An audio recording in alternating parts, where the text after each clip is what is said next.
holding on, but then you went too far. When your ship has sailed and all your dreams are lost, everything is wrong, you feel like it's your fault. Just remember, I will be there for you, baby. Remember, there's nothing out there to get you, don't forget it. When life throws lemons, just remember. Just remember. Just remember.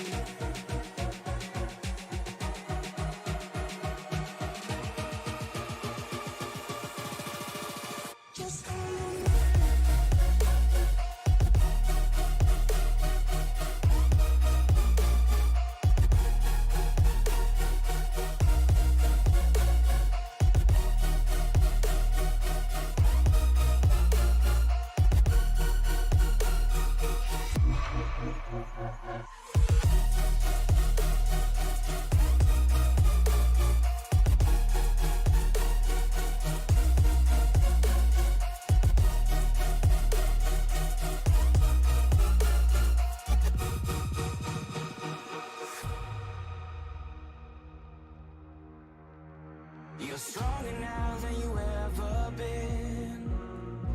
You gotta leave now, it's time to catch the wind.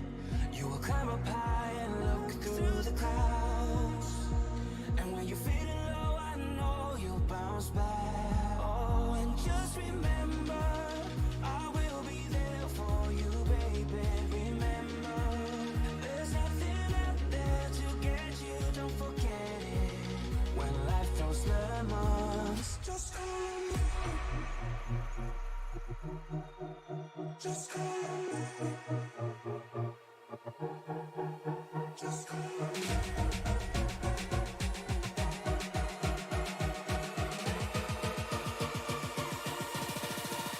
Just remember.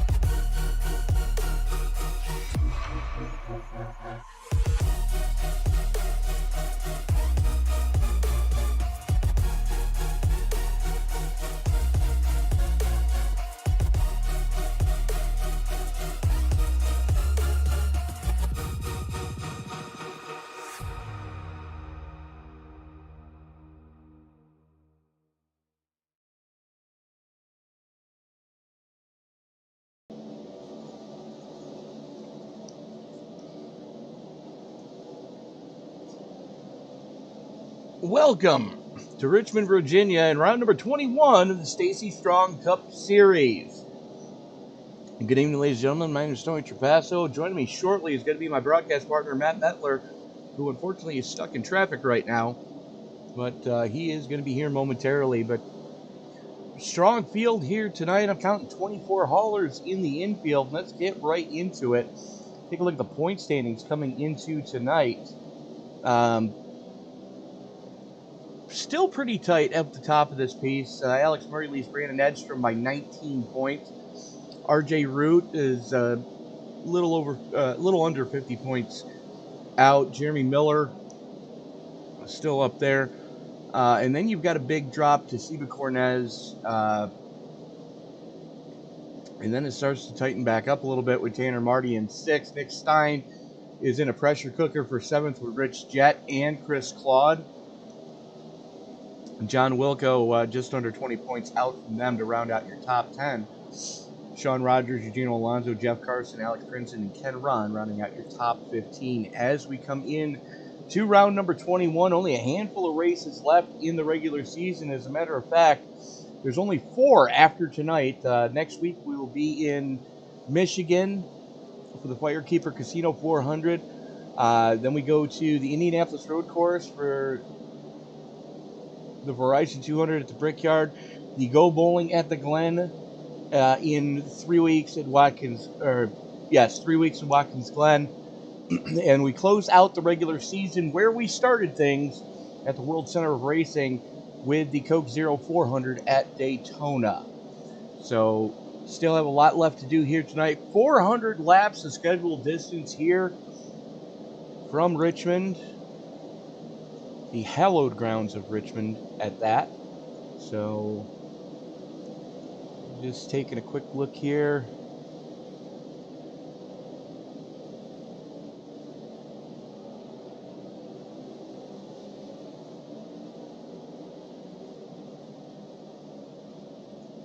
There we go.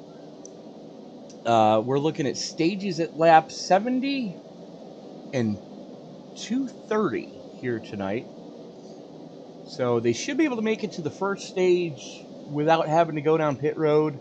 However, we are going to see a green flag pit stop in stage 2. So something to be mindful of. I haven't seen too many drivers practicing getting on and off pit road at speed. So some of these guys are going to be flirting with disasters. That is a very narrow pit road entrance to try to hit, especially at the speeds these guys are turning here tonight. As the hot lap session now comes to an end, everybody making those final adjustments, seeing what they've got, what they don't have, what they might need to change for qualifying. As you're ready to click the clock over,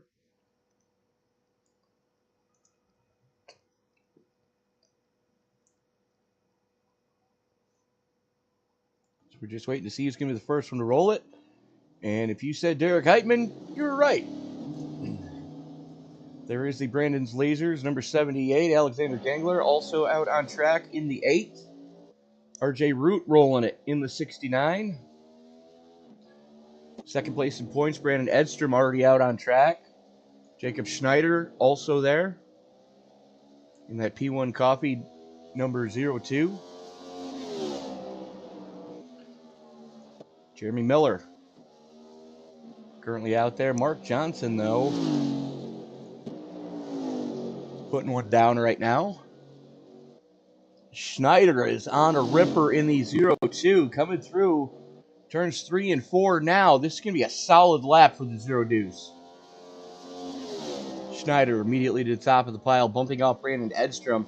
Schneider, the first one to go sub 23 here tonight. I'm sorry, he apparently negated the lap.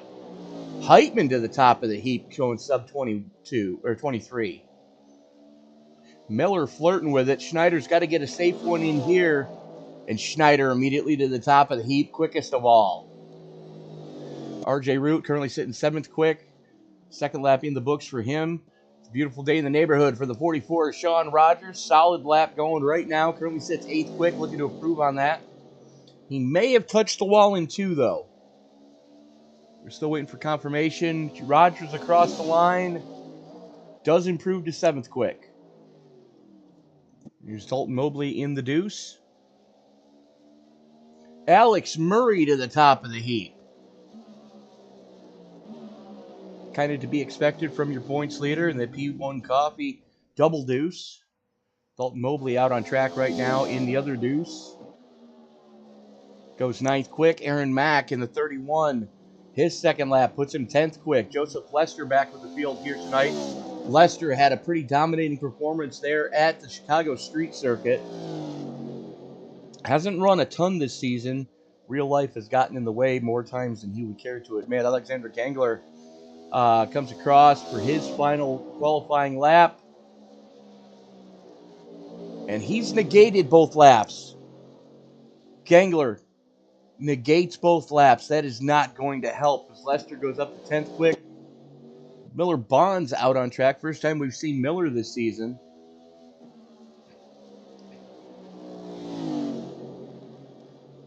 Riding with Ryko tonight. And the 21 crosses 11th quick on lap 1. Let's take a look at Ron Fitting as he's rolling off a pit road now. RP Allen also here. RP on his first lap. Let's follow along.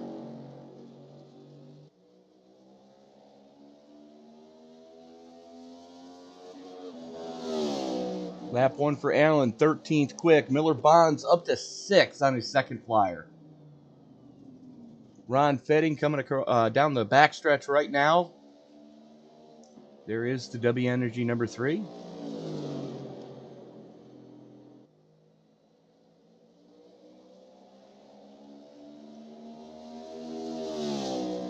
Not really pushing it too hard. Does go 10th quick. Ron Fitting up to 14th quick. RP Allen up to 10th quick, I should say. Fitting goes 14th. Let's see what the second lap is going to give. Into 3 and 4.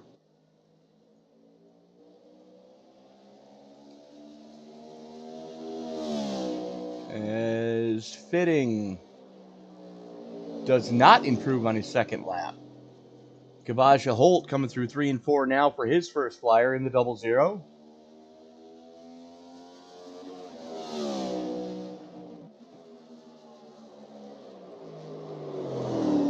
Hey.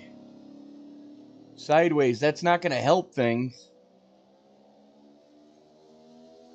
As Chris Claude on his first lap goes 9th quick. Rocking the Verizon paint again this week, as we saw him go with that last week. Holt putting in 16th quick there. Claude's second lap. Improves his time, does not improve his position. As we jump in with the Flamin' Hot Cheetos, number 11, Lauren Jones. Let's see what lap 1's going to give to the 11. No time. He negated the lap somehow. So it's going to be a 1 and done here for Jones. He's fighting it, coming off a 2. And the reason these guys are having such a handful right now in qualifying, take a look at that track temperature, folks. 83-degree ambient air temperature, 58% water grain in the air, partly cloudy skies, but that track temperature mid-triple digits. That is not helping anybody's case here tonight. Checking in with Rafael Rodriguez, the Brazilian, out on track. Rafael's been strong the last couple of weeks, and we're used to seeing him in the Moonshiners League on Wednesdays. Well, Rafael on a good run here right now. Currently sits 15th quick, looking to improve on this lap. The first part of the lap, definitely an improvement. Let's see what second part's going to give him. Does not improve. Gave it all up in turns 3 and 4. Yeah, which is really easy to do, Tony. You come off a 3, you get into 3 wrong, and it all goes bad from there. As Matt Metler finally able to get here. How was traffic, Matt? Always fun. It's Florida. Yeah. I mean, I'm looking out the window right now, and it looks kind of hellacious right now. But welcome aboard, Matt Metler. Always a pleasure to have you in the booth. And I was just saying that we're used to seeing Rafael Rodriguez on Wednesday nights with the Moonshiners. Seeing him here tonight, you know, this is kind of one of those matchups we were hoping to see. Yeah, we've talked about this for a while. Kind of fitting. Rafael now lands here in the Stacy Strong Cup Series race lobby, or racing session, I should say. We'll see how he stacks up against these boys. Typically, he's been coming on strong, though, as of recent. Absolutely. He's one of those fast forwards on Wednesdays. Let's see what he can do here against the fast forwards on Sunday. As we're watching Kavaja Holt just continue to turn some laps here, running this Trish's Hope paint scheme on that car here tonight. And again, you're watching the Stacy Strong Cup Series, and you know the July broadcast being sponsored by Brian Tarnowski, one of our very own. And all he's asking is, if you do make a donation to Trish's Hope to help those families that are battling cancer, just put the hashtag Stacy Strong in the memo line of the donation, so that Trish's Hope knows that, you know, they're being recognized in this way. Yeah, exactly. You said it perfect there, Tony Trapasso. That way they know, kind of getting some where the visibility is coming from too a little bit as well. Any way we can help track it, you know, track the investment, that certainly helps as well. So give a hashtag Stacy Strong in there and help support a great cause at the same time. Well, we have some of the greatest fans in the world, Matt, because when we did do that charity race, I believe it was a month and a half ago, for Trish's Hope, we were able to bring in close to $1,000 in donations, just for you fine people at home tuning in. And every dollar Trish's Hope brings in, they are a 501c charity, I believe that's what it's called, where every dollar they bring in goes right back out to families in need.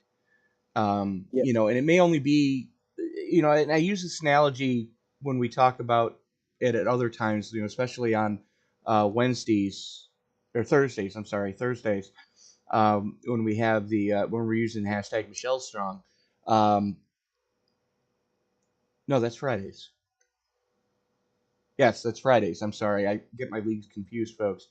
But the race you run in, Matt, where we use the hashtag Michelle Strong, is one of our drivers' stepmom is going through lymphoma right now. We it may only seem like $5 to you. It's what, a cup of coffee at Dunkin' Donuts in the morning. One cup of coffee less a week, and you donate it to Trish's Hope. Well, your $5 and my $5 and Matt's $5 and this guy's $5 and this person's $5.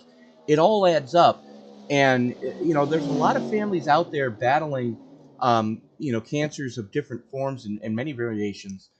Too many to really keep track of, but a lot of times families are struggling.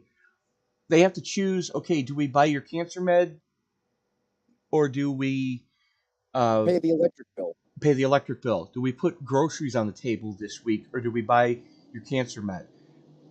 Do we put gas in the vehicle to get you to and from treatment, or do we pay the phone bill? And there's a lot of people out there that are having to make those difficult decisions. Trish's Hope helps by donating to those families. And again, it may only be one cup of coffee a week less that you're able to buy for yourself, but everybody's donation adds up to $100 here, $200 here for this family. 1 month of cancer meds for this family. They help where they can and how they can as needed. So that's why we ask that you do donate to Trish's Hope and use the hashtag Stacy Strong.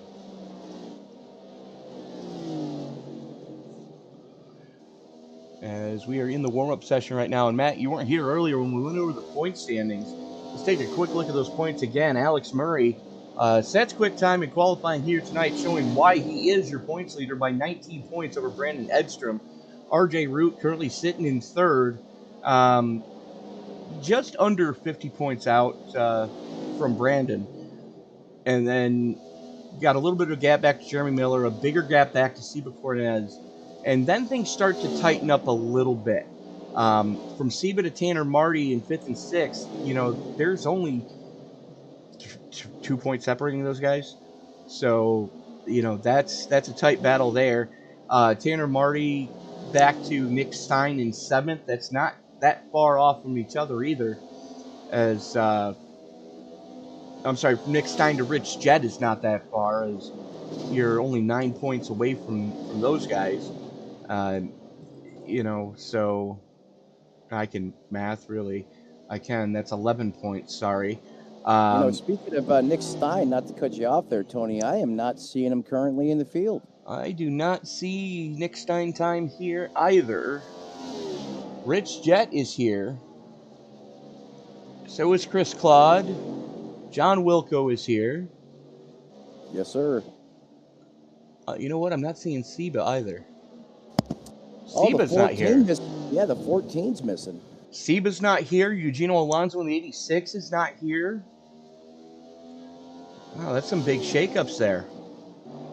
Yeah, as you mentioned, just how tight the points are. I mean, a couple positions on the racetrack for, depending on where you're sitting here in the point standings, that could make or break it. Not putting a car here on the racetrack at all, that could be catastrophic. Yeah, especially with those guys behind you trying to slug their way into the top 16 in points to qualify for that championship first round. Carson is here. Rogers is here. Wilco is here. So Stein, Cornez. I'm not seeing Alex Princeton here. No, Alex Princeton is not here either. Oh. No, he is not. Some big names. Ryan Samuelson also missing. Alexander Dangler is here. And Aaron Mack is here. So that's your top 18. They're the ones with the best shot at jumping into the top 16 points here tonight. But there's some guys that are going to take a big hit, like you mentioned, Matt, especially when you've got 20 points available between the two stages, plus a clean race, plus the final points for the race. With that bonus for the clean race, I mean, you're talking possibly, if you can win both stages, come home with a clean race, clean car, and win the race, that's 75 points. That's a ton of points. Yes, it is. With that bonus point for a clean race, or bonus points, plural, it is multiple bonus points for that. As warm-up session getting ready to wind on down here.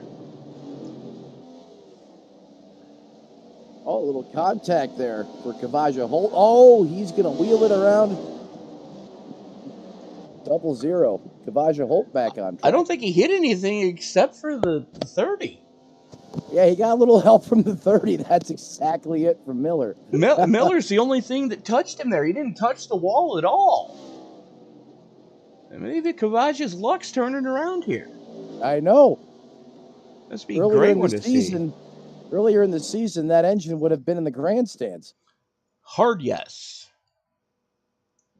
And what do you say we get right to that starting grid here tonight, Matt? After, let's get that reset where it needs to be. Starting quick, first on pole, quick time, 22.579. That's going to be Alex Murray. He's going to be joined on the front row with his teammate, Jeremy Miller. Row 2 is going to see Jacob Schneider and Brandon Edstrom. So a prodigy lockout of the front two rows. Impressive. Derek Heitman and Miller Bonds in his first start here with the series. Going to roll it off from row number 3. Mark Johnson and Tanner Marty in row number 4. Row 5 is going to give us Chris Claude and Dalton Mobley, with RP Allen and Sean Rogers rounding out the top half of the field. Matt? And I'll bring you the rest of the way through the starting order. In 13th, that's going to be the 84 of Joseph Lester. 14th belongs to the 31 of Aaron Mack. 15th, Rafael Rodriguez in the 60. Outside of him, 16th, the 3 of Ron Fitting. 17th belongs to the Cheetos man, Lauren Jones in the 11. Kavaja Holt making his return in the double deuce is 18th. 19th belongs to Raymond Root. Outside of him, Jeff Carson in the 9. Look for him to charge to the front. 21st, Godzilla, Rick Jett in the 77. 22nd, Steve Herring in the 89. 23rd, you're going to find John Wilco in the 62. And rounding out the 24 drivers here tonight, Timothy Cook in the 09. Well, we also have Matt Mackin in the 25, Matt Mackin in the 01, Ken Ron in the 33. Rendell Watkins in his only second start with the series, starting back there in the 27 at 27th after not placing a time in qualifying. Alexander Dangler, Cody Colley rounding out the field of starters as Aaron Mack is elected to pit start. I don't know if that's such a good idea, Matt. Don't get me wrong. I can understand where Matt Mackin's going with this, especially what happened to him at Pocono. But, Tony, I agree. I'm not sure I like the decision by, Mac there as he pit starts this thing. I mean, this track's not very big. No, it's not, and you got to remember that everybody has to cross the start-finish line before they'll even release you out of your pit box, and then you've got to go pit road speed down the entirety of the front chute. And by the time you're actually off of pit road, some of the guys are going to be already coming out at turn 3. Bingo. You could easily go a lap down here if you don't execute a flawless pit exit too easily. And, murder it coming up onto the racetrack, which we know what happens when you do that. You could easily spin out. Absolutely. This is our second night in a row here at Richmond. And, Matt, we were treated to an amazing race yesterday with the ISNF crew. as we're getting ready to turn them loose here. Lights go out on the pace car. Murray going to have the button. Geico restart zone in full effect. Stage is going to be at 70 and 230 here tonight, so they should be able to make the first stage without having to fuel up. They are definitely going to have at least one pit stop during the second stage to make it that distance. As Murray and Miller right there on the front row. A complete lockout by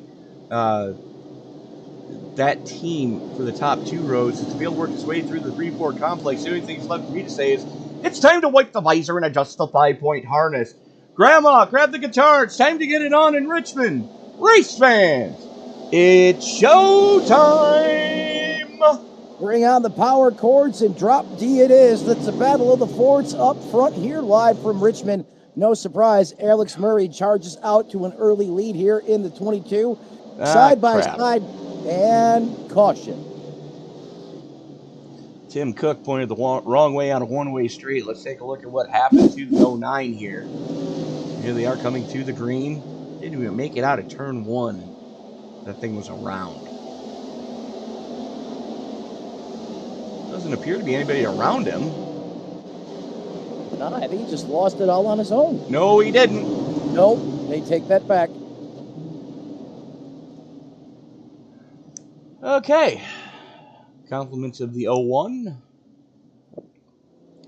There's Matt Mackin that just overcooked it there going into the corner. Yeah, I'm not sure he thinks it's a compliment per se, Tony, but... Well, let's watch this again. 62 jumps way down to the apron. Lets everybody go around. John Wilco didn't want to risk it, and just the 01 overcooks it. Yeah, a little too much hype in the rear tires there. And unfortunately, Tim Cook comes out on the losing end of that whole exchange. Yeah, he certainly does there. You see him bring him down pit road. He probably more than likely flat spotted those Goodyear tires on that race car as well. He's going to have to burn a set here early.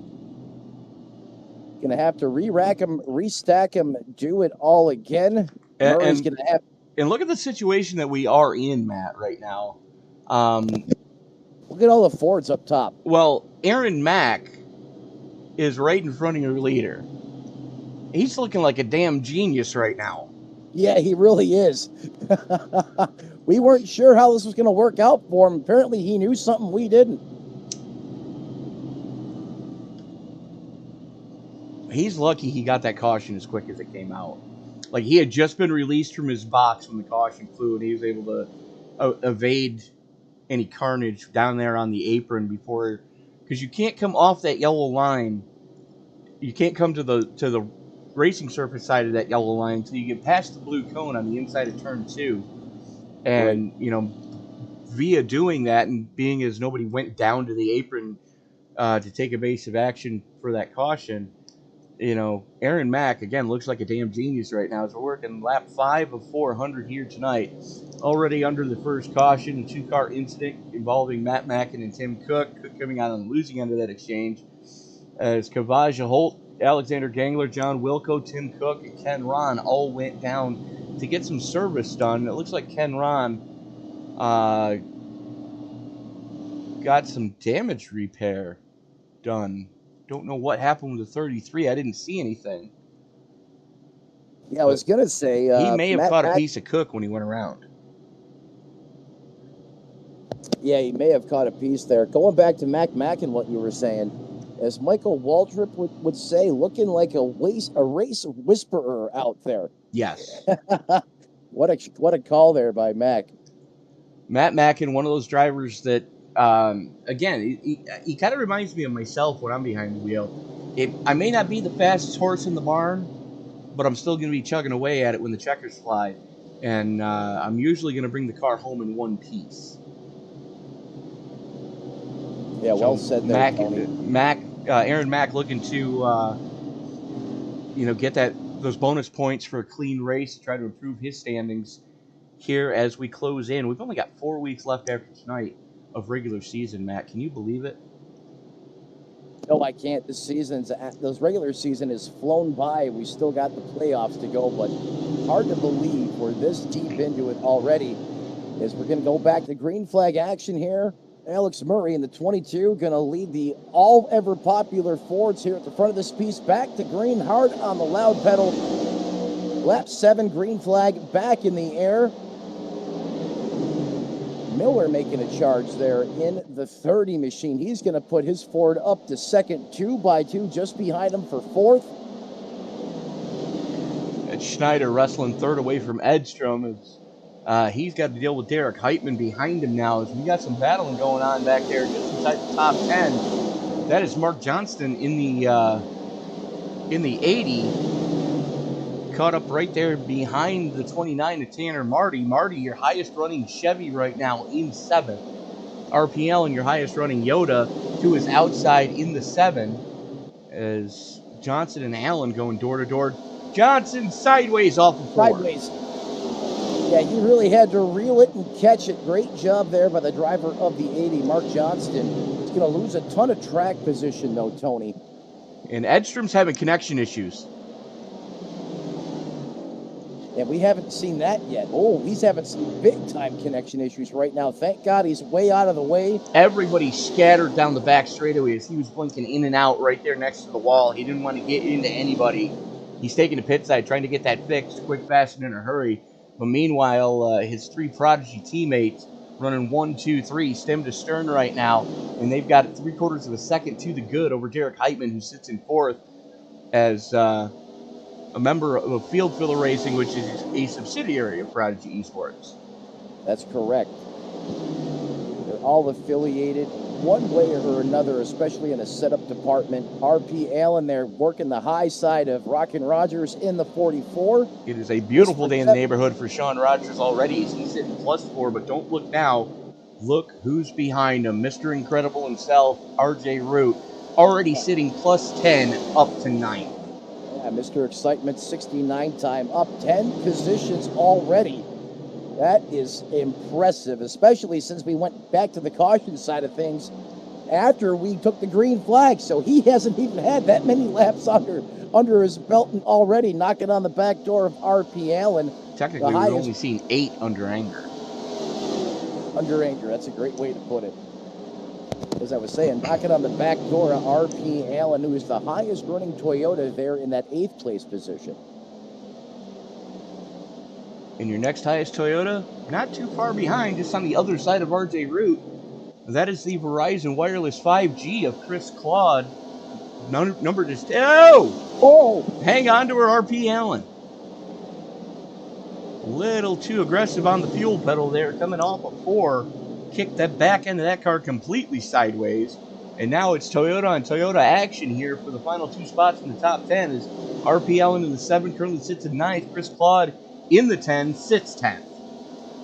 Yeah, 10 in the 10th place position, just as you said. Trying to avoid catastrophe here early. Chris Claude has been plagued by early disaster in these races. He's had miraculous comeback drives. Good grief! RP Allen just had another big moment coming off of 4. Right in front of Chris Claude. Exactly, and Chris just steady as a rock. We don't call him the Iceman for nothing. But, you know, taking a look at the weather conditions right now, Matt, 120-degree track temperature. You know, these guys are struggling for grip right now. Down a couple degrees, I believe, from qualifying, where it was 123, if I seen that correctly. It was 125 in the practice session. As we're a little bit, about 3:15 in the afternoon here in sim time.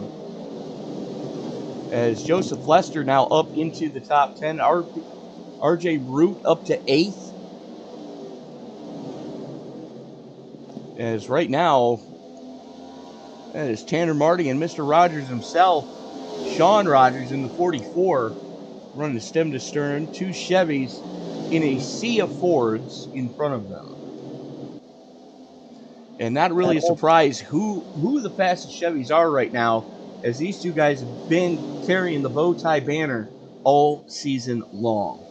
Yeah, they absolutely have. I mean, Tanner Marty, Sean Rogers, especially Rogers as of recent, he's really turned it up Lester, speaking of the Chevrolets, he's now cracked the top 10 up 3 spots, currently sitting in that 10th place position. And gets by Chris Claude, putting Claude back to 10th. Yeah, Claude there was able to advance the spot there early. Now he's going to go 1 to the bad. So he's in the red, and there goes RP Allen charging back on the inside. And if you take a look, Joseph Lester from Damascus, Virginia, that's just up the street. That's not that far from Richmond, so this is basically a home track race for Joseph Lester. To be like you and me running at Watkins Glen. I've actually got to turn some laps on that racetrack, and that was so much fun. Oh yeah, I used to run. The SCCA used to run semi-regularly there, and back when I was in college, we actually tested our Formula SAE car at that track, and they were so inviting to us to have us there. As soon as the snow was off the racing surface, we were there testing. So here's a quick story for you on my Watkins Glen track time. I went camping. Watkins Glen, you guessed it, or if you haven't been there, take the family, walk the Glen. If you can make it to the end, even more props to you. Just so happened a Porsche club had rented out the track the same weekend I was there. At the time, I had my Nissan 350Z with a 6-speed manual transmission. Nice. I pulled into a gas station, and there's GTS Porsches in there putting ethanol E85 in their race cars, and the gearhead just has to ask these guys, what's going on? Just so happens the president was at the pump next to me and said, hey, if you want to come run the track with us, follow us up there. And of course, I was in my glory. Hard yes. Tony, I had a smile on my face for a week after that. Almost burned the rear tires off the car. Almost didn't have enough tread to make it home. But I didn't care. That was the time of my life.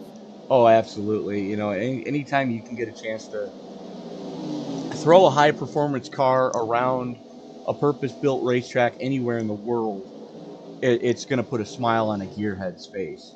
Oh, it was. I didn't like the repair bill after I needed new front rotors, pads, and a set of tires, but I didn't care at the time. Yeah, no, I mean, it's definitely worth it if you can afford it on a semi-regular basis. As we're watching this battle for the lead, is Schneider looking the inside of Murray, coming through 1 and 2. He made that pass. He initiated that pass coming through 3 and 4, got the run, and starts to pull away. As Mark Johnson having more issues towards the back, he has just gone off track, bringing it back out on track. We stay green though, but checking in through the field, Schneider is just taking over the lead. But this battle back here, it was a battle. Kavaja Holt's gotten by Cody Colley and just walked away. Dalton Mobley currently having to deal with Rich Jett, Chevy on Chevy crime there, right behind Chris Claude, just outside your top 10. Yeah, here comes Godzilla right on cue in the 77, talking about Rich Jett. And here comes the lone Brazilian in the field, Rafael Rodriguez, working the inside of Ron Fitting. Going to let Fitting go for now. And Brandon Edstrom starting to claw his way back through this field. Good recovery drive so far. Currently back into the top 20 after struggling with connection issues in the opening laps. Yeah, it's definitely not taking him long there, Tony, but he finds himself still mired back in traffic. Springfield, Vermont native, pride of Springfield, as Tony would like to say. He is in the thick of it right now. He has cars to his outside. He's got Raphael to his outside. He's there, pinched down on the inside. Finds hang on to a Ron Fitting. Whoa. That car was 8 different kinds of sideways down the back straightaway, and somehow he collected it. I have no idea how he pulled that off. From Sumter, South Carolina, having his own battle inside the race car there. Oh, he misses that corner. Going to walk it up the hill. Those tires probably just got a little spicy, given what he just went through out there. Yeah, and the thing is, we're only about halfway. We're not even halfway through the first stage yet. And some of these guys have already burned. Oh, we got problems. More trouble there for the 74's. Connection issue started it, and Ron Fitting's going to finish it. as he's still going backwards out there on the racetrack. Hopefully he doesn't And get now stuck. he's stuck. Oh, he's stuck. Talk about a threefer, a bad sequence of events for Brandon Estrom. Someone needs biscuit. Someone has to go over there and give him a push. Yeah, the car just went up the track on him. Ron Fitting's already there. Rafael Rodriguez went into the wall and jammed on the binders trying to avoid those guys. But Edstrom Keeps it in reverse there, I think, maybe to prevent a caution flag, maybe. But then, as he gets it wound up, he gets stuck on the banking, and it's a full-blown smoke show. finally backs it off the banking. And then still doesn't have it. Those rear tires got to be shot. Yeah, he's definitely going to have to change tires here. As we're seeing quite a few drivers bring it down pit side. Opening laps here have not been nice to Brandon Estrom. They have absolutely not. And, you know, that's not going to bode well if he wants to hold on to second place in points. Especially with a hard-charging RJ Root already flirting with a top 5. That is just, I mean, I don't call him 69 time for a reason. RJ Root, just a beast here in the first 33 laps. Sitting plus 13, but he's not even our biggest mover. We got to go back to the 56 of Cody Colley, who's sitting plus 20 already. Unreal. Already plus 20, and we've only had about 25 laps under anger. I wonder if this is going to be one of these other races we've seen Cody Colley just go off like hyper status. Does the Superflow car go supersonic again here at Richmond? From Walton, Kentucky, the Colonel, he's got the right recipe in that race car. Up 20 spots. That is just getting business sorted. He definitely has the right herbs and spices in there tonight. Yeah, I mean, that car count isn't crazy. 20 cars already? Calm down, Cody Colley. He is on a mission. He absolutely is. But, you know, take a quick look at the point standings where Colley's sitting. I think he's just outside the cutoff. Yeah, there he is in 21st. So he needs points desperately. He's driving like it too, but he's executing at such a high level right now. The thing is, Tony, go ahead. He's only about 50 points out of 16th, and Samuelson is not here. So that's going to move everybody up a spot or two. So, I mean, Colley's got a chance. Yeah, he does, especially the way that car is hooked up here in the early going.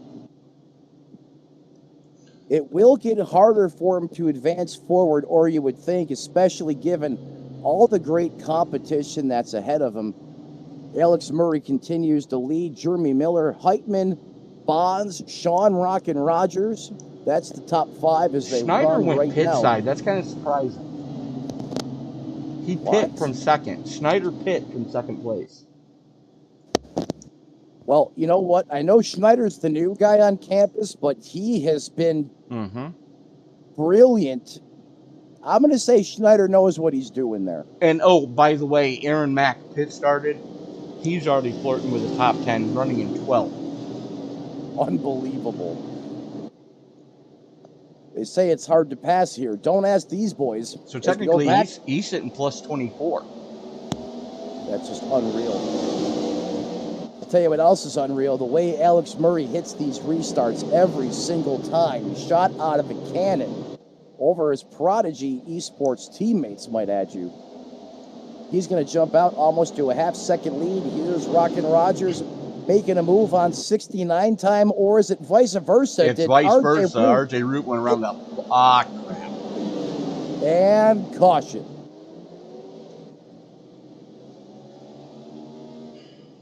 Well then, Randall Watkins just had a big moment.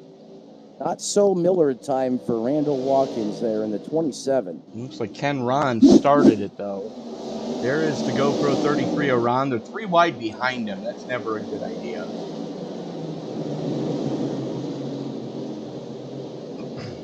Let's take a look at how this one did pop off. Joseph Lester going to the Three wide. inside. Ron slams the door. Bonk, bonk. Good night. I'm surprised Lester threw it 3 wide there. I wish I could say I'm surprised. Let's take a look at what happened with Randall Watkins here. There is the John Boy Radio number 27. John Boy and Billy, I'm sorry. And it's going to pop off in front of him. I think he got into the wall trying to avoid this one. Just overcooks it, goes up, bangs the wall, and bangs the 80. It's really easy to overcook it at this racetrack, especially, you know, when these track temps are in the triple digits on top of it. You really have to be patient with the loud pedal here. Let's go back and take a look at that first one. You know, which is why when I race this track, Tony, I always try to make my time up on corner exit, not on entry. Well, there you see Joseph Lester inside of Schneider. They go 3 wide with Ron. Ron tries to slam the door. Lester's there. And Schneider didn't give a lot of room on the outside, so Ron was kind of stuck between a rock and a hard place. Yeah, he was literally entrenched there pretty much. Yeah, and unfortunately Lester continued with the move, and around goes the 33, and we are back under caution. Just that quick. I guess the silver lining for some of these guys that have had trouble early on, Tony, 400 laps the scheduled distance tonight. So you have time to rebound and recover. You have to get yourself reset mentally. Reach up there, pull the belts tight one more time, and just be patient. That's a big part of the key to success here at Richmond, is just being patient and allow things to happen in front of you and save your peace until the end of this thing. 400 laps, that's a lot of trips around this racing surface. It absolutely is. And you know, it's one of those tracks that you can get into a good rhythm, but unfortunately there's a lot of guys that aren't that capable of doing that. And I'm not putting a slam on anybody. Right. It's hard to do here to get into that rhythm at Richmond, but if you can, oh yeah, and if the green flag permits, I mean, you should come out of here with a great end result. We're just past the halfway mark in stage 1. Lights go out on the pace car. Alex Murray, Jeremy Miller, Derek Heitman, and Miller Bonds.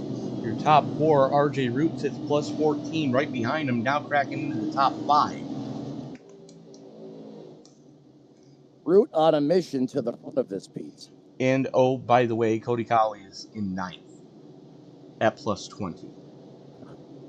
Keep your eye on the 56 as well. He's not in this lead group yet, but he is well on his way, especially at the pace he's running. Pace car pulls off. Miller Time and Alex Murray on the front row. Murray's going to have the button. He's going to unleash the fury here. There he goes. Here comes the rest of the cannibals. Out there headhunting for positions early. All over the back of the 30 is Derek Heitman, and RJ Miller picking up right where he left off, and he's got Mr. Rockin' Rogers with him in tow as the 21 of Boz gets shuffled up the racetrack. 3 wide with Colley. Man, that was Jeff Carson going around the outside. Yeah, Carson on the move as well. I mean, Carson's already up to 12th there in the 9 car. I mean, some of these guys that usually take their time coming through the field have been just the opposite here at Richmond. I mean, they are coming with the head of steam. Cody Colley now up to 9th. Yeah, but he's got to worry about Jacob Schneider. Oh, and that's why Lester went around. Took it 3 wide. Lester's on fresh tires. So is Schneider. And everybody in front of those guys are still on the same tires they started this piece with. Colley being one of those, as he drops to 10th. single filed out here towards the front, but they're starting to heat things up here towards the back. Oy. Squad going to work on Godzilla. Godzilla's up top. Chris on the bottom lane there. Still side by side as they come across 3 wide, just about at the start-finish line. They are 3 wide. Look at Astro. I mean, he just put a move. Talk about the urgency inside the cockpit of some of these drivers. But he is 5 laps down. That's the other part of it. He's 5 laps down, has a ton of work to do here if he wants to find himself back on the lead lap before this is all said and done. See Aaron Mack there in that 12th place position. He's got the Deuce, Dalton Mobley right behind him. Single file here. Looks to be about 11th through 14th there on the racetrack. Lester looking to the inside of RJ Root coming through the tri-oval. Lester back into the top 5, wants 4th place from Root, and he's letting that thing dig on the bottom. Root on the older tires, not working the way he would want it to. Right. I mean, he's had to put a little extra yeet in those good years, too, because, I mean, he flew through the field in the earlier part of this stage as well. He absolutely did. As we are 20 to go here in this stage. Murray, Miller, Heitman, Lester, and Root, your top 5. Bond, Schneider, Rogers, Marty, and Colley rounding out your top 10. Problems for Mac. Lester. Mac just hemorrhaged spots. What happened to the 31 of Aaron Mack? Now, you ain't wrong. He now finds himself in 14th. Looks like he may have gotten sideways as here comes Rich Jett to the inside of Kavaja Holt for 12th. Godzilla is on the move. And on fresh tires. And on fresh tires as well. Jett, even with putting 4 fresh tires on that race car, up 9 spots in that 12th place position now. Having a good strong run here early. Normally he comes on a little bit later in the race, but not today. Godzilla eating early in this one. He is at that.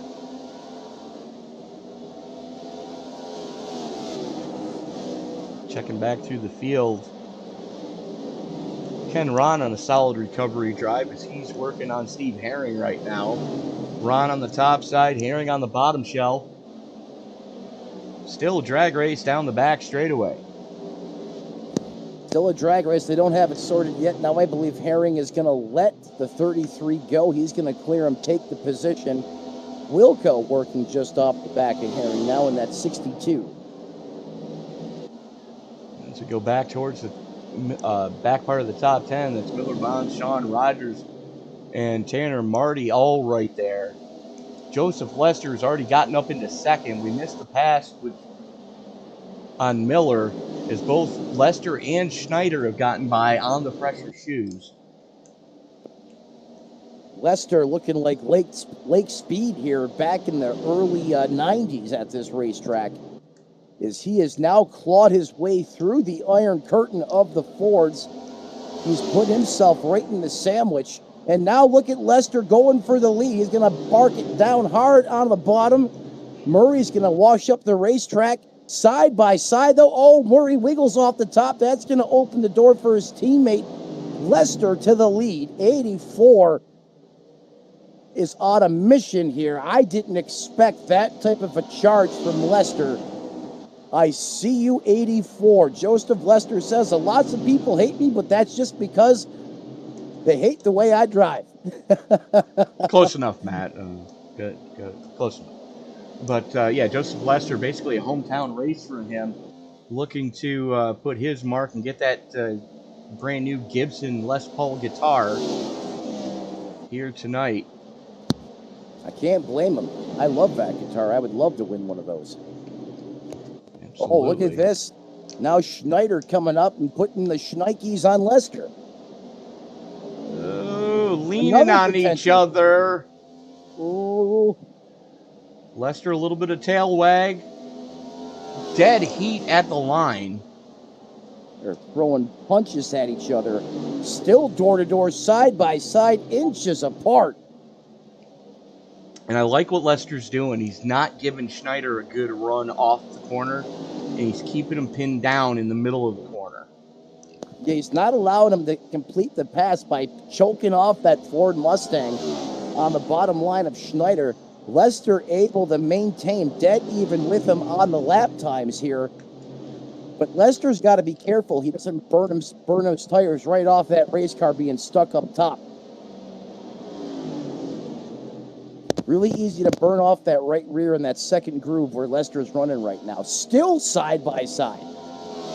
These guys have no give up in them. Still just flat getting it between them right now. Allowing Murray to close right back in the 22 machine. And with as hard as these two guys are running, they're still pulling a gap on Jeremy Miller. That's incredible. But you got to figure, you know, Miller is on the old tires, but then again, so is Murray, and Murray's able to hang with these guys. As that is Rafael Rodriguez going a lap down, 3 wide. Lester's into the wall. Lester lamp-based the wall, catching lap traffic at the worst time possible. Tony, as soon as I seen that, I knew that could have been disastrous for Lester. He is pissed. He's got to be furious. You can't get mad at the 60. I mean, he went up as high as he could. Yeah, I know. I mean, he was actually into the wall himself when Lester got into him. Trying to get out of the way. Yeah. As right now we're watching Tanner Marty and Sean Rogers go after each other. A little Chevy on Chevy action there, just outside the top 6. All 4 to the top 6, and then you take a look at the next 6 in line, they're all bow ties. Highest running Toyota is going to be Chris Claude back there in 13th, as we are only a handful of laps left here in the first stage. Everybody trying to get what they can for points. They're trying to improve their bid for those final 16 spots in the championship. Yeah, final 16 spots, but Tony, what were we just saying about running that hard early? Lester probably wishing he did a couple things differently, because that Camaro was on rails. As now we watch the other Camaro here of Tanner Marty in the 29, working against Bonds on the top side of the racetrack. He's got Rogers with him. Looks like Rogers is going to try to follow Marty through here on the bottom. But the 21 not giving them much real estate to work with as they both get a little squirrely off the corner. There you go. Finally, Marty gets the clear. Rogers peeking his nose in there. Bonds tried to slam the door. The only thing is there's a car there, bud. Brandon Edstrom trying to push Rogers along. Got him a little bit sideways. It's going to let Bonds get back in front of Rogers. These guys are still not giving up on it. As Rich Jett and Cody Colley all over each other. No, I'm sorry. That's Dalton Mobley and Rich Jett all over each other with about a second and a half to the clear over Cody Colley. Yeah, Cody Colley just outside the top 10 here in 11th, but he's about, 0.2, 0.3 of a second on back of this battle right here we're watching between Rick Jett and Dalton Mobley here, closing out the final laps here at stage 1. Jeremy Miller having all he can handle with Derek Heitman behind him right now. As that is Jeff Carson, who is unfortunately a lap car separating Heitman from RJ Root. Lap 70, end of this lap,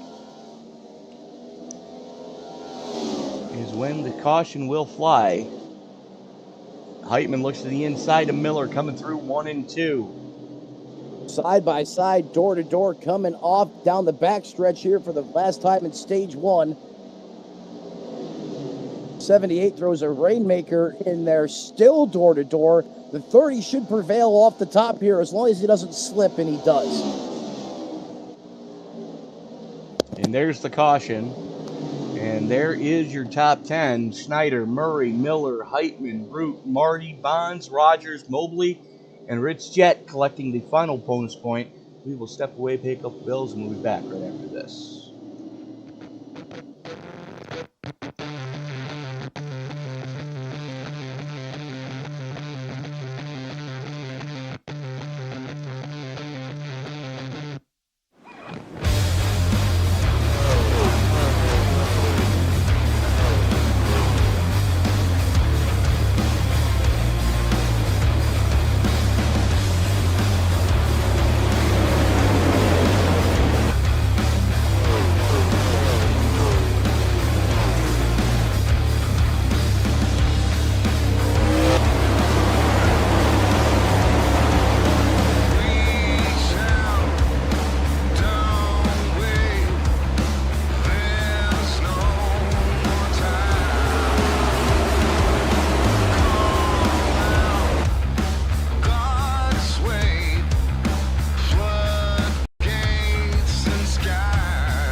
We are back at Richmond. Jacob Schneider, your Stage 1 winner. Tony up in the booth. You got me, sir. Sure do. Talk us through that battle you were having with Joseph Lester. What did you see? Yeah, I was having trouble trying to clear him on the inside, and I was going to use that lap car as a pick, and I thought he let us go, but I guess Joseph didn't quite clear him, and not sure what happened behind me after that. Hey, stage points are stage points. Take them any way you can get them, right? Yeah, I think I was going to get him anyway. Well, you definitely had one of the strongest cars. Now, taking those tires early, that might put you behind the 8 ball if we get a late race caution. How's the car I'm hoping feeling? it goes green for a while so I can get caught back up on tires. But, yeah, I'm at a little disadvantage now. Yeah, how's the car feeling otherwise? I may be in trouble in the long run. I made some changes I don't really like, but it's fast on the short run. So I may just have to save a little extra tire. All right, Jacob Schneider, we'll let you get back to it. Congratulations on winning Stage 1. All right, thank you, guys. Yeah, what a drive there in Stage 1 by Schneider. But you heard what he said there, Tony. A lot like we saw today in real life. Made some changes there. That car's a missile in the short run, but if it stays green, he could be in trouble. Yeah, and unfortunately, I don't think we're going to get very long runs here tonight at all. But not if the level of racing stays where it is. No, because everybody's just overly aggressive, in my opinion, right now. And it's still too early to be as aggressive as we've been seeing guys be. Now, we're going to have a pretty decent sized stage here. As a matter of fact, let me just double check my facts. I know we're going... This is a beefy stage. Yes, it is. As we are going to lap 230. So we're just a pinch over triple the length. Or double the length, anyways. Yeah, we'll be over halfway by the time this stage closes out. Yeah, so we are going to see, a pit stop mandatory during this stage, as the pace car is in. Murray in the double deuce has the button, jumps on the loud pedal, and we are back underway just that quick. Murray gets a heck of a restart. He absolutely does. As right now it's Miller and Heitman going door to door for third. And bringing the hype to that third place position. Miller wants it. Still fighting there on the outside. He's going to squeeze down right in front of RJ Root. Battle for six. Battle on the top side of the racetrack. There's Rockin' Rogers in the 44 Chevrolet. Two Camaros going at it. Tanner Marty there pitched down on the bottom, running the conveyor belt line. I think Rogers is going to clear here, and he does. He's painted all over the back but Rogers cannot get down in front of the 29. 29 gets loose. Now he can. Really bold and aggressive move there by Sean Rogers in the 44, but give him the spot.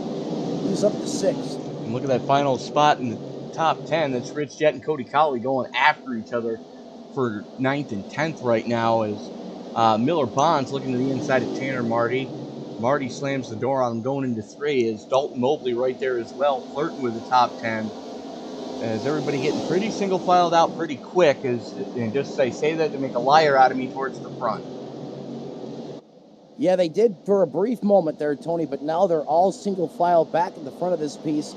Ford's back in control through the top 5.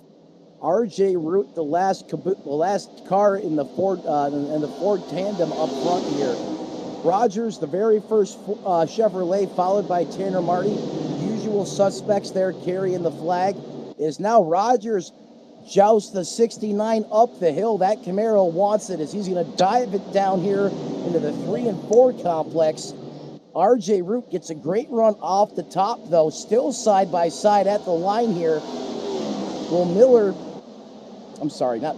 Rogers be able to complete the pass, or is the 69 going to keep him honest here? And he does. 2 by 2.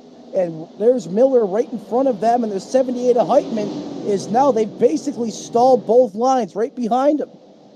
And RJ Root is pushing Heitman along. And get going, son. What do you call Root? Toot, Root? Yeah, and that was the first toot. And Sean Rogers working the inside of Heitman now.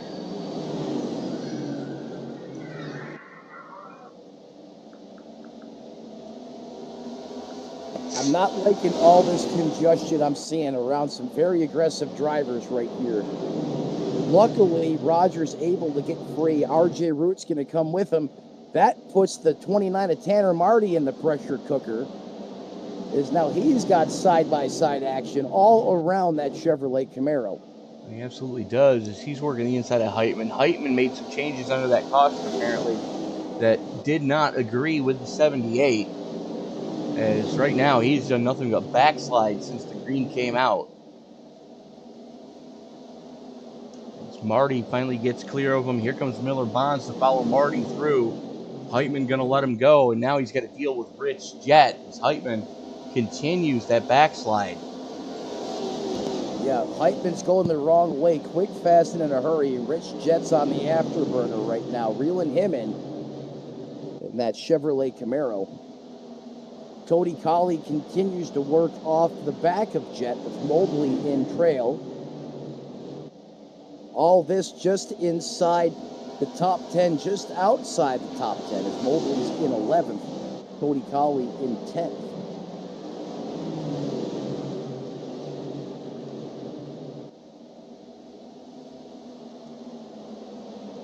And look who's back flirting with the top 10. That's Ken Ron. Oh, wow.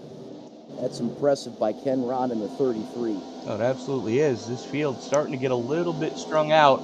Closest racing's up towards the front here. You know, as you said on Wednesday nights, more strung out than a methadone clinic, but that's okay right now. I mean, single file, under 100 laps, that's kind of where I saw this race, you know, or envisioned it is, you know, you start doing the side-by-side battles we've seen here early, that leads to nothing but trouble and cautions on the racetrack, and that leads to attrition.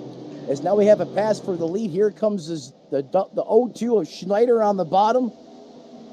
See if his teammate cuts him a break, and he does.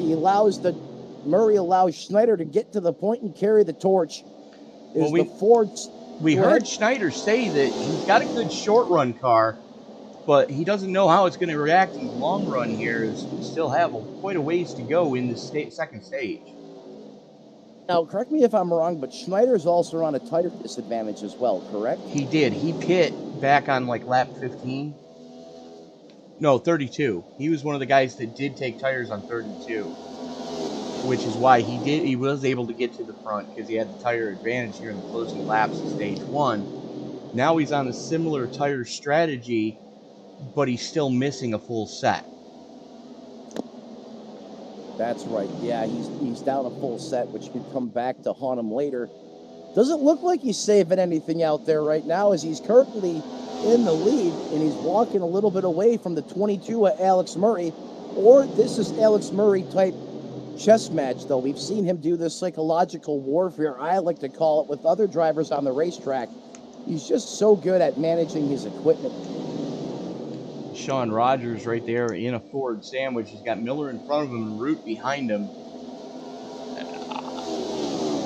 Rogers got to be starting to sweat bullets a little bit right now. He's holding down 4th spot, carrying that bow tie banner here in the top 5. Tanner Marty's back in 6th. There you see him, about 2 car lengths, 3 car lengths separation between himself and RJ Root. So, you know, the bow tie banner group, you know, we're used to seeing Rogers towards the front. We're used to seeing Marty towards the front. Rich Jett is in your top 10. Dalton Mobley flirting with the top 10 as Cody Colley holds down the final spot in the top 10 with the bow tie. So the bow tie brigade is starting. They're picking their game up this week. They are. They're certainly coming. Oh, the 80 misses the corner there. Well, no, he was getting up and out of the way. He's a lap car. Oh, thank you. Thank you, Tony. You know, he's going to let Marty through cleanly, not hold anybody up, just trying to turn laps and hope for the best at this point. Ooh.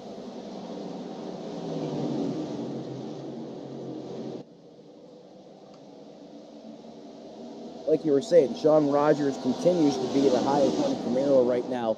He's broke apart that top 5 stranglehold the Fords have had on the field. But as you get further towards the front, the better the competition gets, especially when you're in the Prodigy sandwich. Mm-hmm. He's currently found himself right there in the midst of, right in the thick of it. This is pretty much neutral right now as far as gain loss on the back of the 30 of Miller. But like you said, nonetheless has the best Chevy here through 100 laps, or just about 100 laps of competition. He absolutely does. And he's one of those drivers that he's going to try to keep that car clean as possible, as long as possible. And, it's only in the last, 50 laps of the race that he really turns the back up. Yeah, well said there, Tony. I mean, even as good as RJ Root is, I mean, we've seen how fast he came through the field. You know, he's about tagging about the same interval back from the 44 right now as well.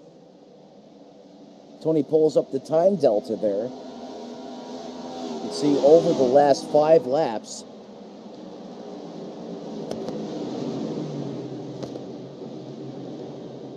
I mean, so close. Mm-hmm.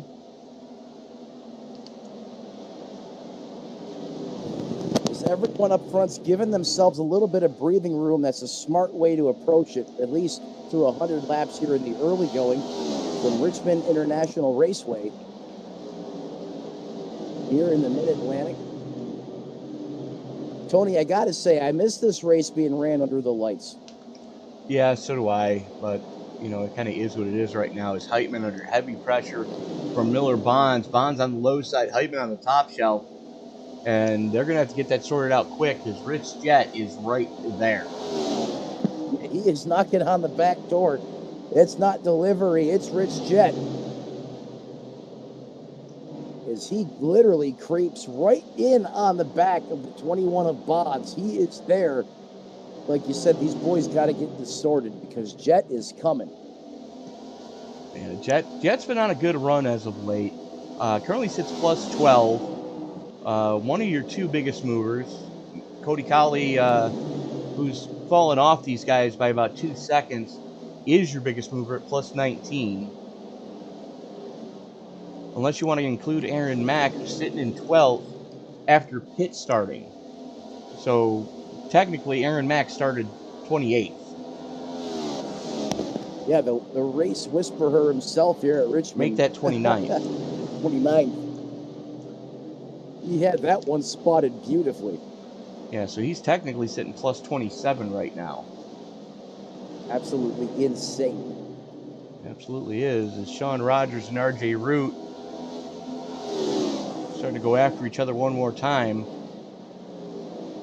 And they're letting Jeremy Miller get away, so they can't dawdle too much here. Currently Yeah, about 42 laps on this current set of tires. this is where 32. 32. After about 40, 45 laps on these tires, you really got to pick your battles carefully, because that's when that tire wear really seems to magnify and amplify the situation on the racetrack.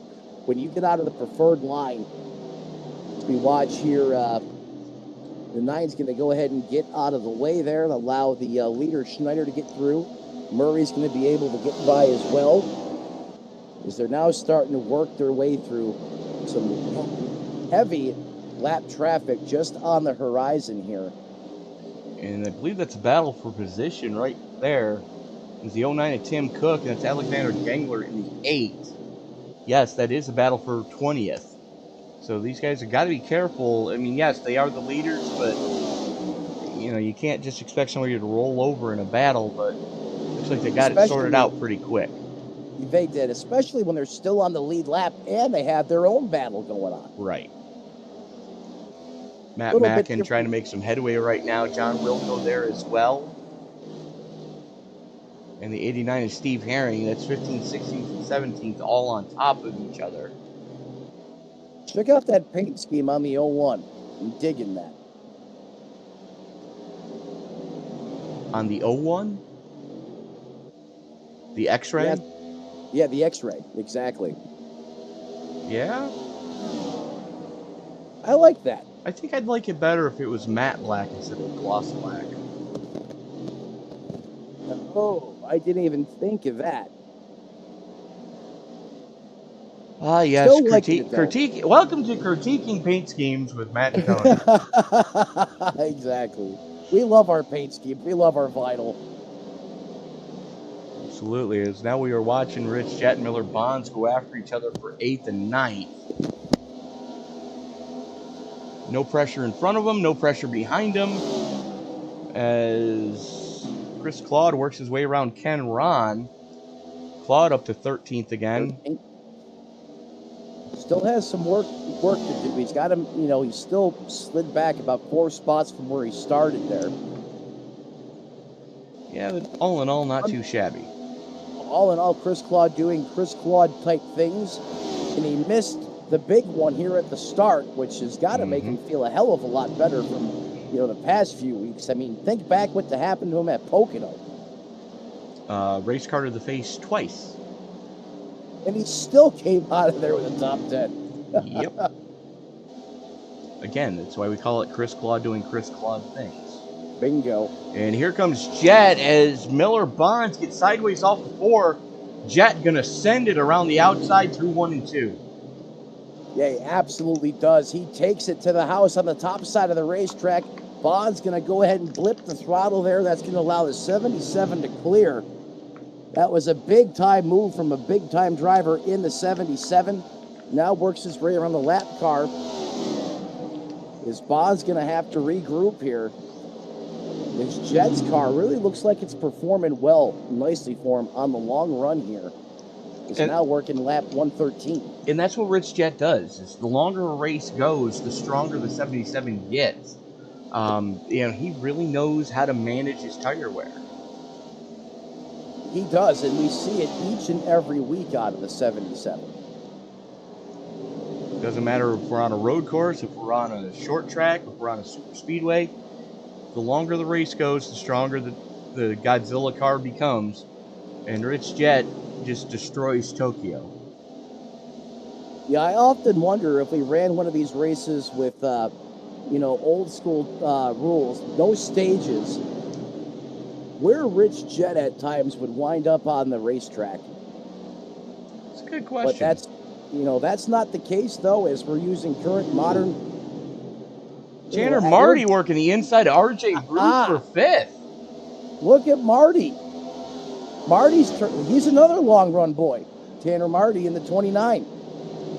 Now you got the Camaros starting to get a little strategery here as they're finding themselves nose to tail here. And here comes Rogers working on the inside of Estrom there, who still laps down, mind you, but still has a fast race car in underneath him in that Ford Mustang. You got to wonder how much more patience is Rogers going to show as He finally does get the clear on Edstrom. As Marty's going to move to the inside as well. Rogers now heavy in the lap traffic. And that is a freight train of lead lap cars that he is sending. You've got Rogers, Marty, Root, and Heitman all running stem to stern right now. No pressure behind Heitman. Is Heitman almost taking three? RJ Root 3 wide. And it is 3 wide. They get it settled there. Googly moogly. And here comes Marty on Rogers. Using the lap car as a pick. That worked out well for the driver, the number 29, Tanner Marty. Those Camaros still stem to stern, though. They flip-flop, but they're still right there in 4th and 5th. Highest running Camaros in the field, and they have been the entire evening, afternoon so far. How about Schneider still holding on to that lead, though? He was worried about his car over the course of the long run. You know, he has older tires than the 22 of Murray. No, he's got the same tires. Oh, same tires, I'm sorry. But still, I mean, we heard in that interview, he was really concerned about the long run here. So far, so good. That car looking great out there, even going through traffic. Sean Rogers having more issues. Oh, save it, RJ. All three of them sideways. That was Heitman, Rogers, and Root doing simultaneous drifting as they worked their way around the 01 tandem drift of Matt Mackin. Oh, that got squirrely.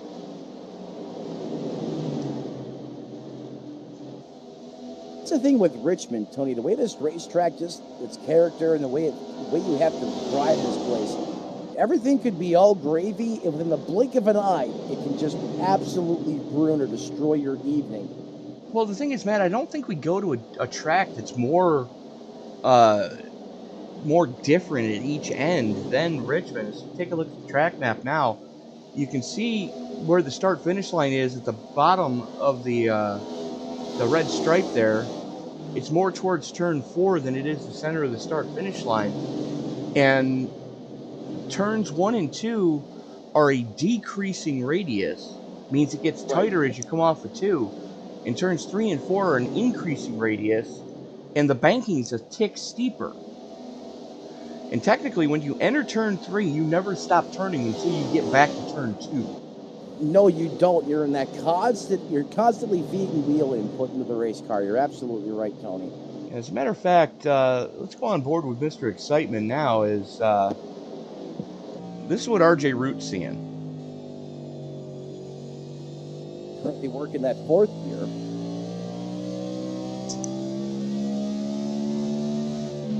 Almost tacking it out there on fresh shoes. He probably just about's on the chip.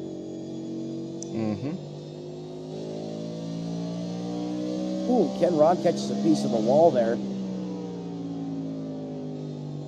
Nice and smooth on the wheel, steering wheel input. Very methodical on the throttle and the brake pedal here. Knows how to get around this place clearly. Yeah, absolutely. Me, on the other hand, I avoid this track like the plague. Coward.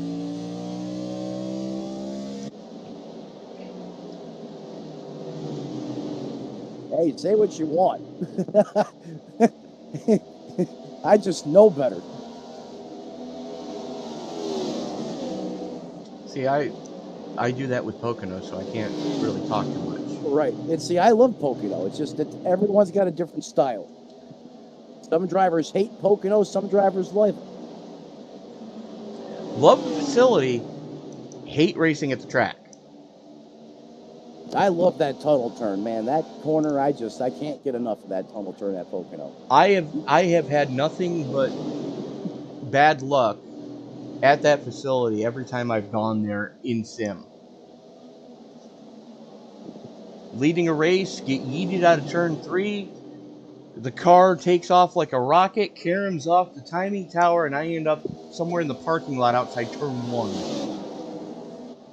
You're right. That's typically how it goes if it goes bad at that part of the racetrack. You're absolutely right. Of course, then again, I've only ran the IR05 and the DW12 there for Indy cars, but You want to have some fun there. Put yourself in a Gen 4. No. Yes, it's great. Tony's like, no, thank you. Do not pass go. I Do would not collect rather $200. slam certain parts of my anatomy in a broken sliding glass door while getting another part of my anatomy bitten by a rabid pit bull.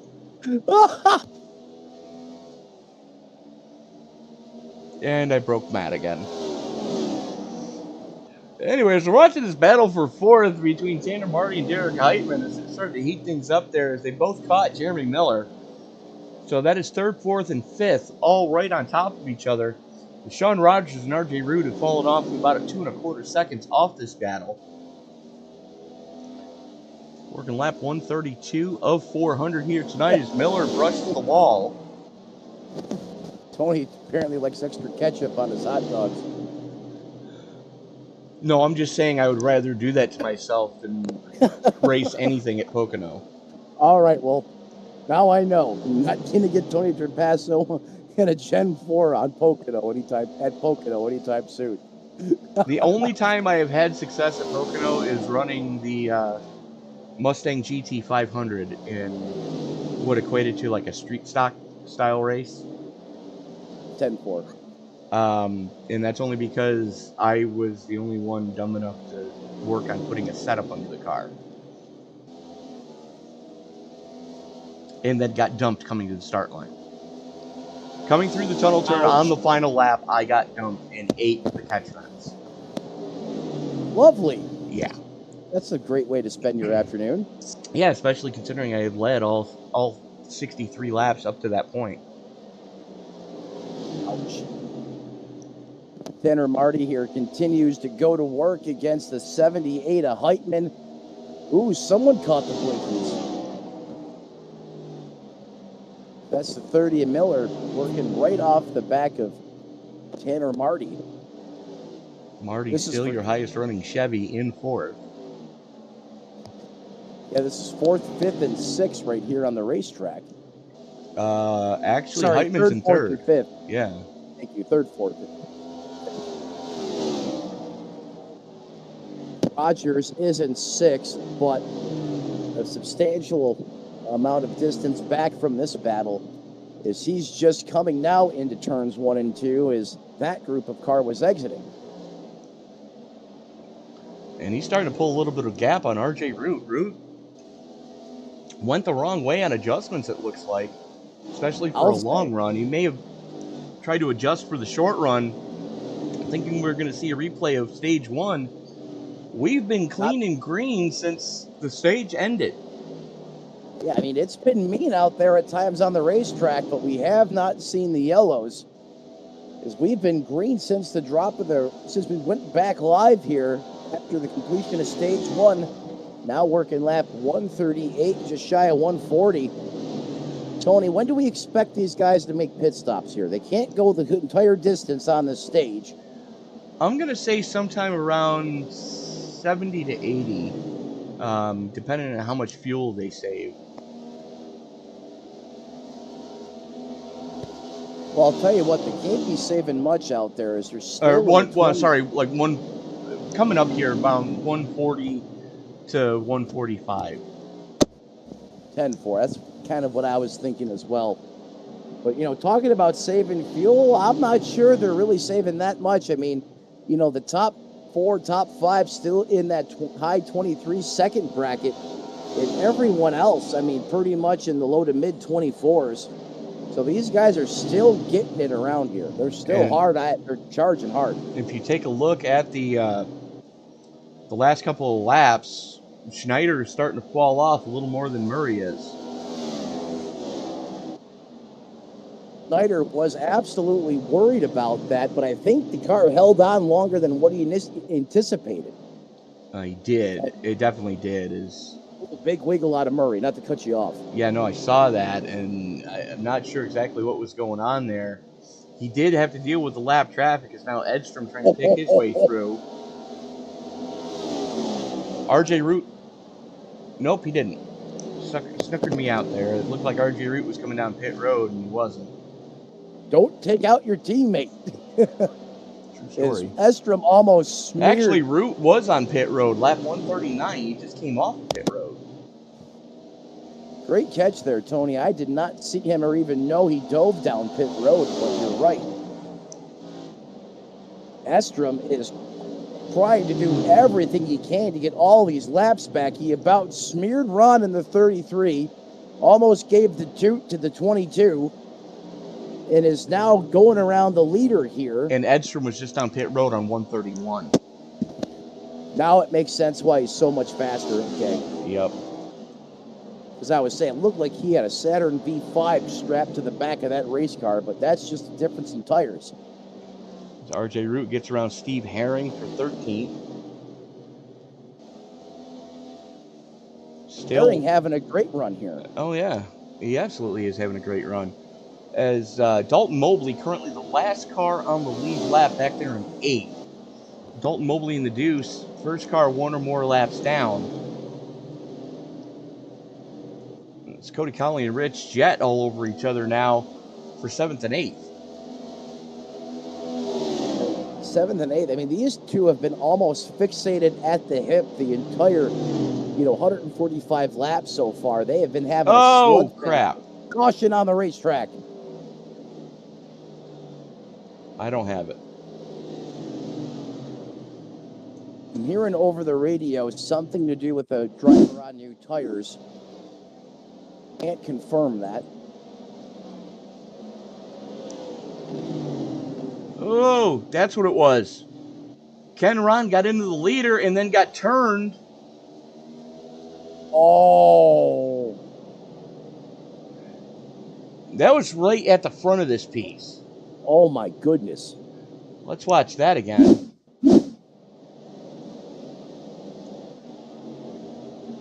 There's Ron.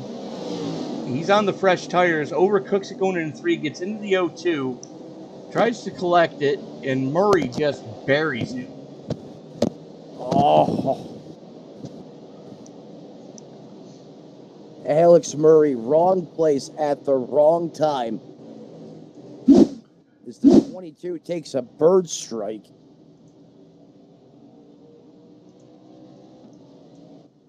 And Rich Jett stayed out. Not sure why, but Rich Jett stayed out. That had to have been a miscue, unless he was already on pit road, which, looking at timing and scoring, it does not appear that way. Oh, here we go. Now he's on the flats. He's coming in. Yeah, I'm thinking maybe he just was hoping to get a bonus point for leading the lap, which unfortunately this league doesn't offer because they have the stage points.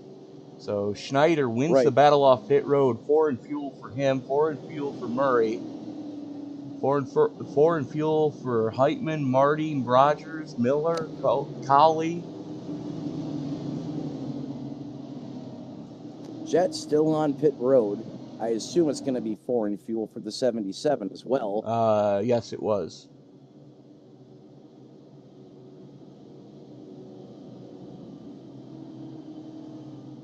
A lot of drivers looking to take the wave around here. Yeah, I mean, that pace that leaders were setting there, I mean, they had lapped up to what, 8th place, I believe, throughout the field over the course of that green flag run, Tony? Correct. And RJ Root, that's him right in front of your race leader. Yeah, 69 time there. I think you're right, Tony. Just made a ill-advised or ill-thought, maybe, or maybe, sometimes what sounds good It was isn't always good. It was ill-timed with that caution coming out. Almost got trapped a lap down. Same thing with Miller Bonds. The other thing, Go ahead. too, Tony, not to cut you off there, is this track's going to evolve a little bit before, we run out of time here. Before we come to that lap 400, is now we're past the 4 o'clock hour in sim time, and in the Mid-Atlantic, after that sun starts to go down, I mean, this track typically changes a lot. Look how much the track temp has come down, though, already. Now down to 113 degrees. And look for that track temp to set now 112. Look for that track temp to steadily come down. So that's another variable these drivers have to stay aware of as it continues to rubber up and the track temp continues to come down. You are correct, sir. And, luckily with this being an open set series, these guys are able to make adjustments as the day goes on. And, we saw during the first part of this stage, some guys Joe's right, some guys guessed wrong. As we are back underway, and Schneider shot out of a cannon. Murray tries to go with him. As that is Heitman and Marty for third. Jeremy Miller right there as well. Yeah, you got the first four are Fords, but then you got Marty and Rogers right there with these guys, and they've been in the picture just outside the top 3, top 4. Murray back to the point. Now, we've seen this earlier in the race, Tony. When we initially went green, Miller was able to go out there, or Murray was able to go out there and take the lead, but Schneider didn't take him long to run him down. No, it didn't. So we're watching this battle for the Chevys. 4 Fords, 4 Chevys. Caution. Ah, crap.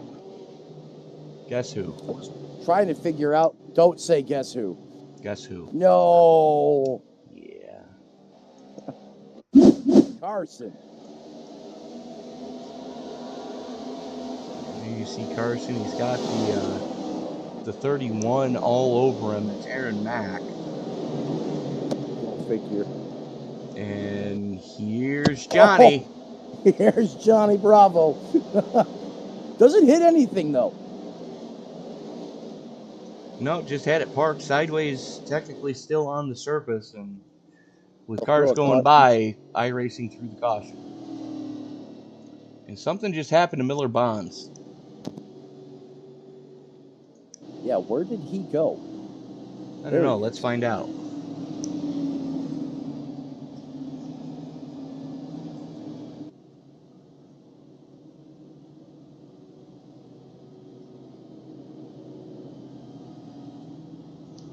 There you see the 21 there next to that bright pink 60 deuce.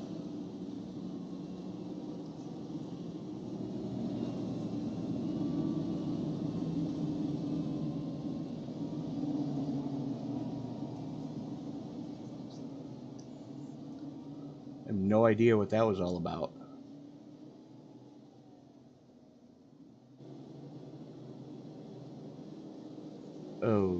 Okay. No idea.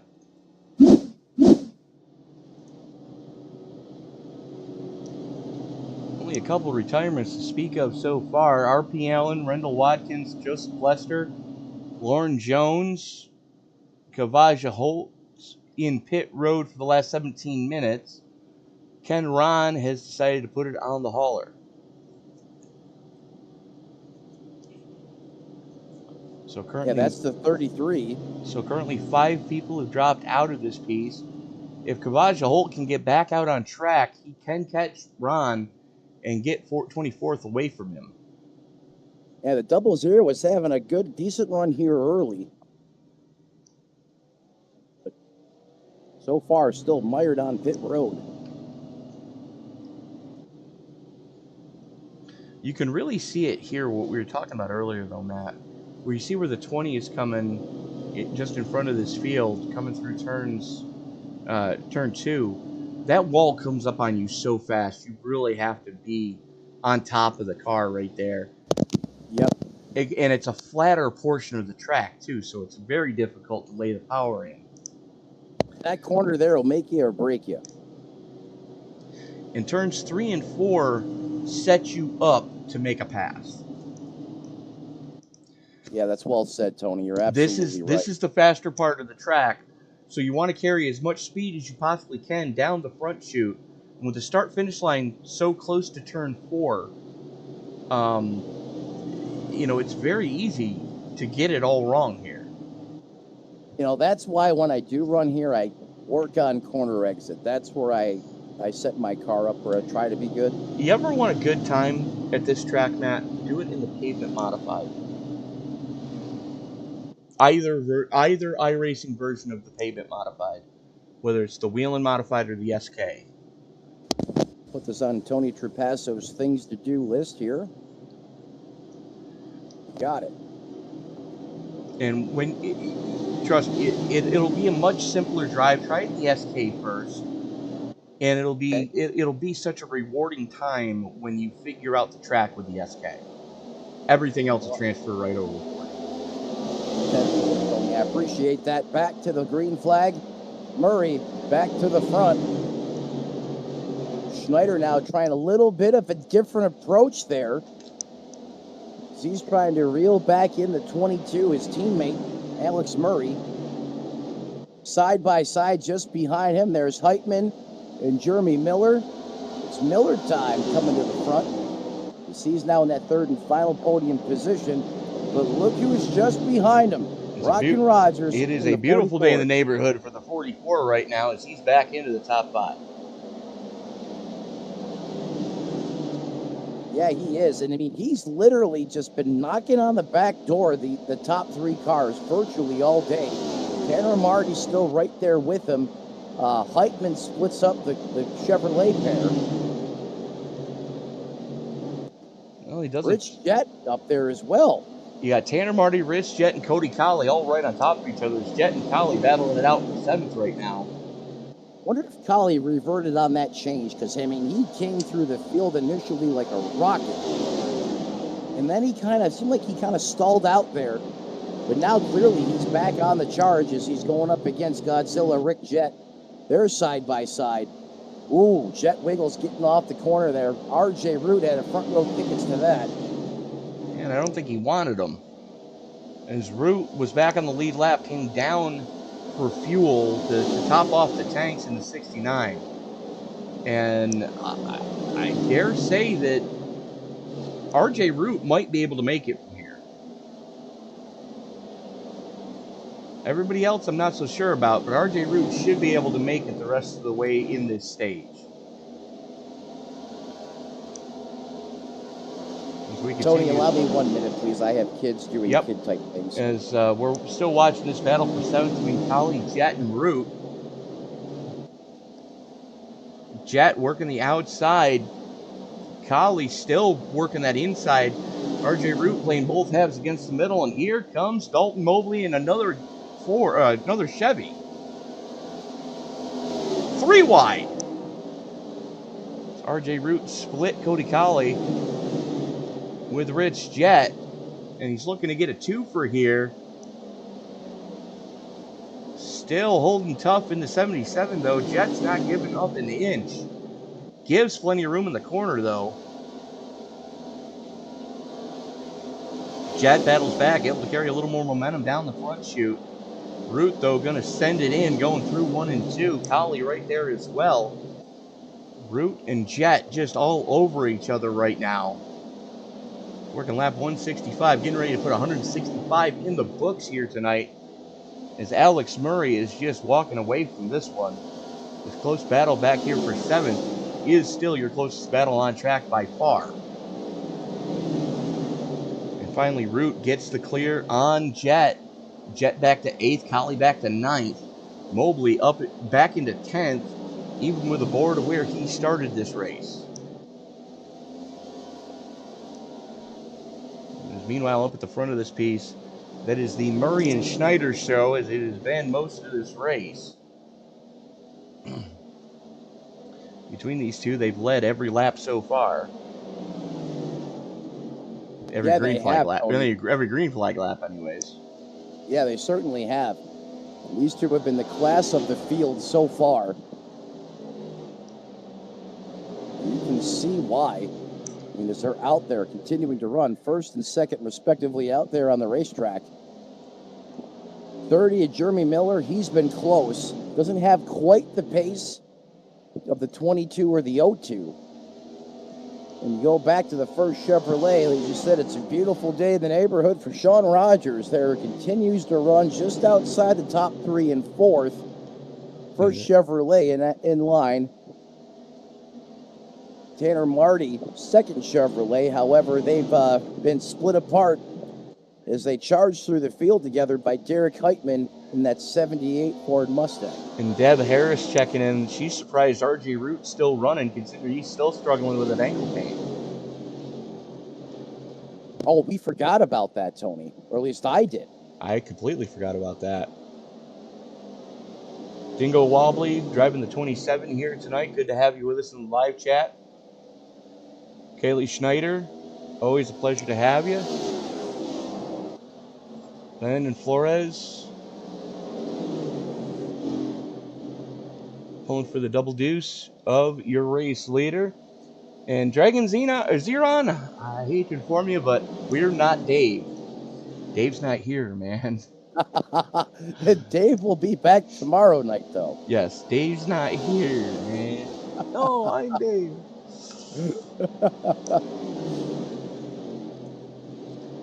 Who knows? Maybe we can coax him to come up here in the booth. Arguably one of the best comedy skits ever. You're not wrong.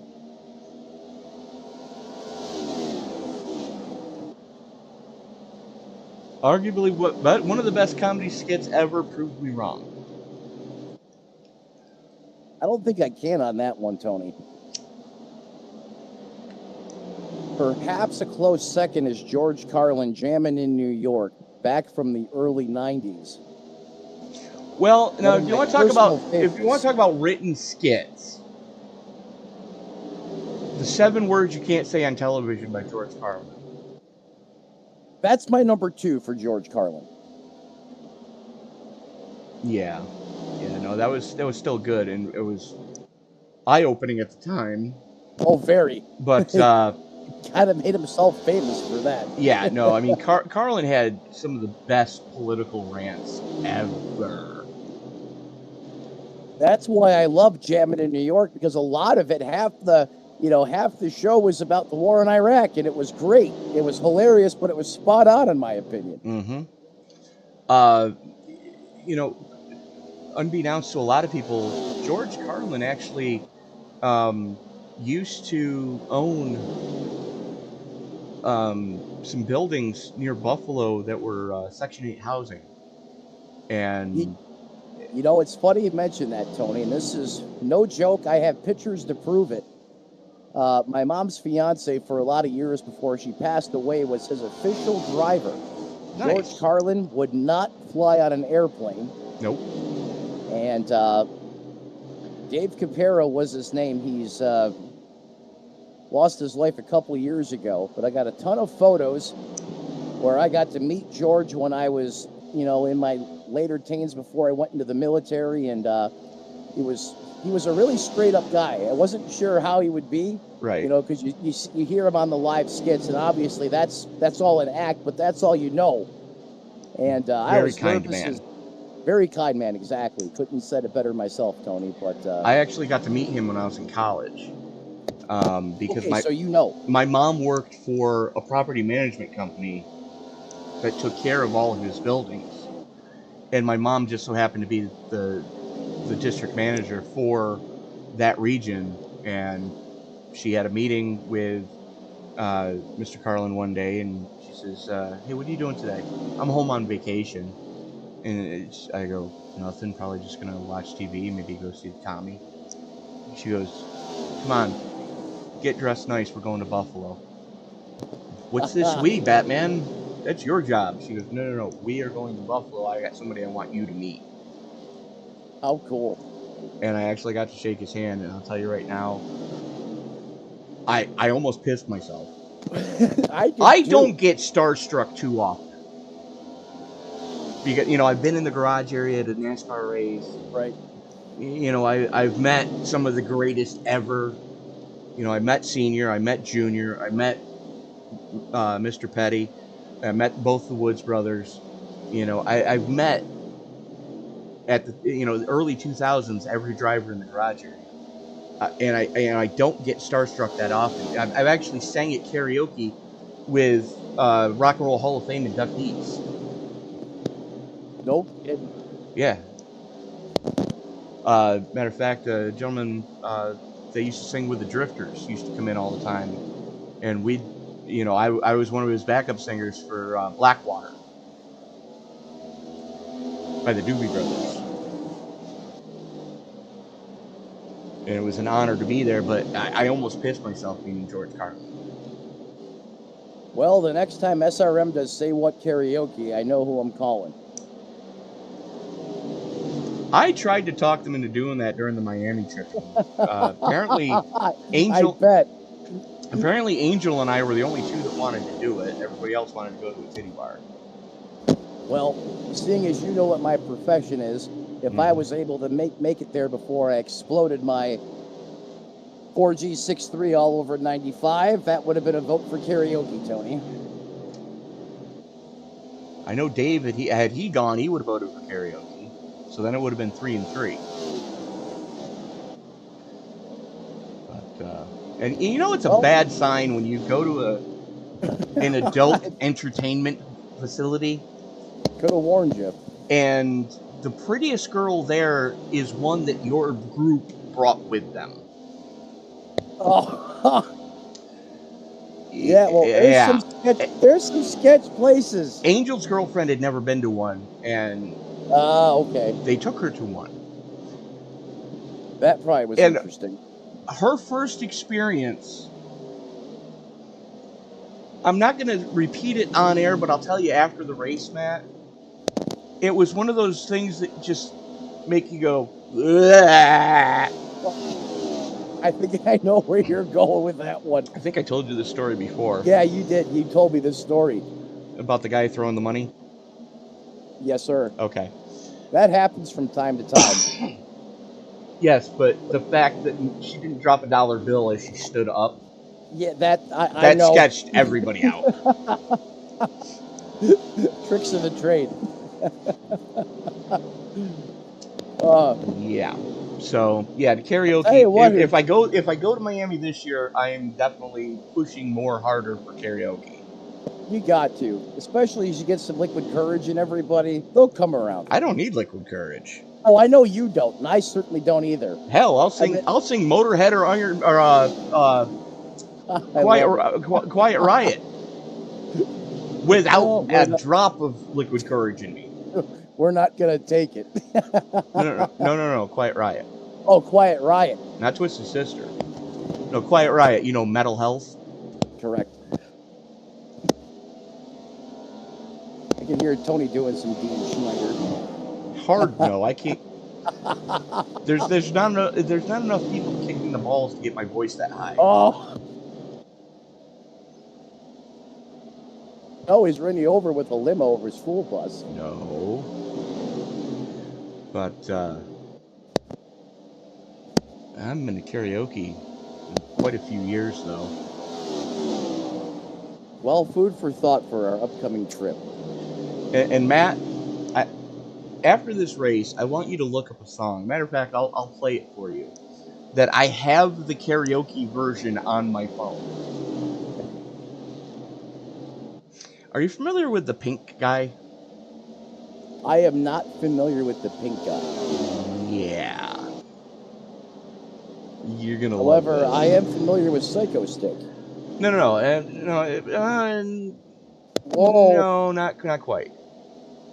It's one guy.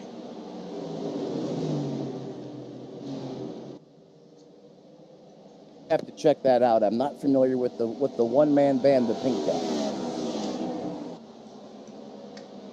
But this is coming from you, so I imagine it's probably festive. At the time, the comedian was calling himself Filthy Frank. Why am I not surprised? And one of his air quote alter egos was the Pink guy.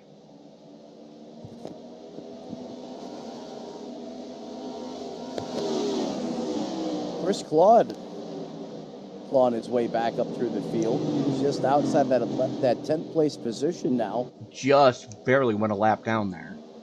Right. He's sitting in a good position, though. If the caution does come out, first guy to be a lap down there, Chris Claude. Absolutely. We said the field was strung out before. It's really strung out now.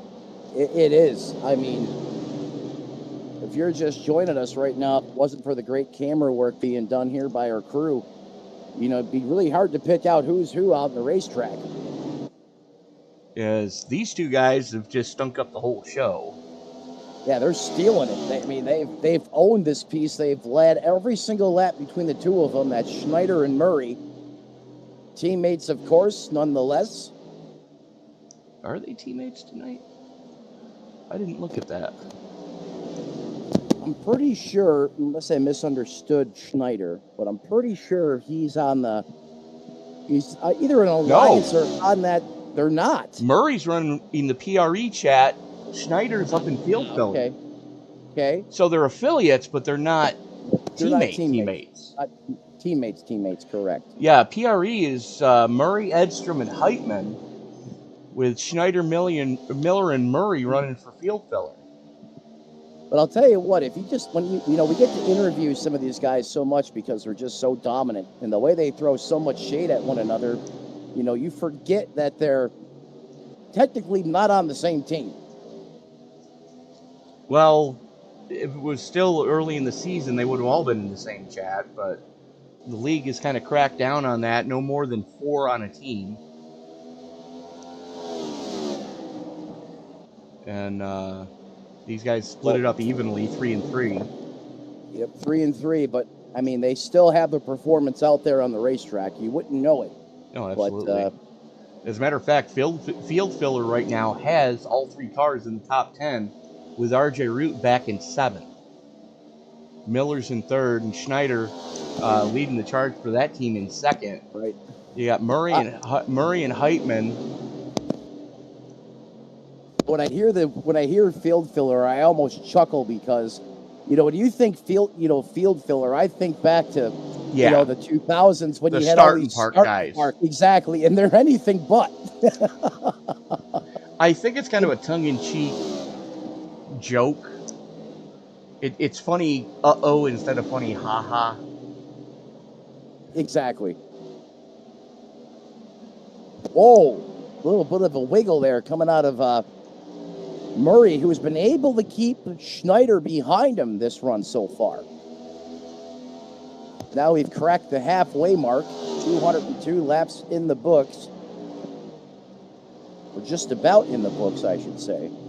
Randall Watkins, yes. If we do go to Miami for the race this fall, you're going to need to give either Matt or I your phone number. We'll give you a shout and let you know where we're going to be. Absolutely. As he says, hit me up, we'll have a shot, or 10. Matt will have the shots. I've unfortunately been on the wagon for the past 10 years. I'll do the 10, and Tony will sing the 10.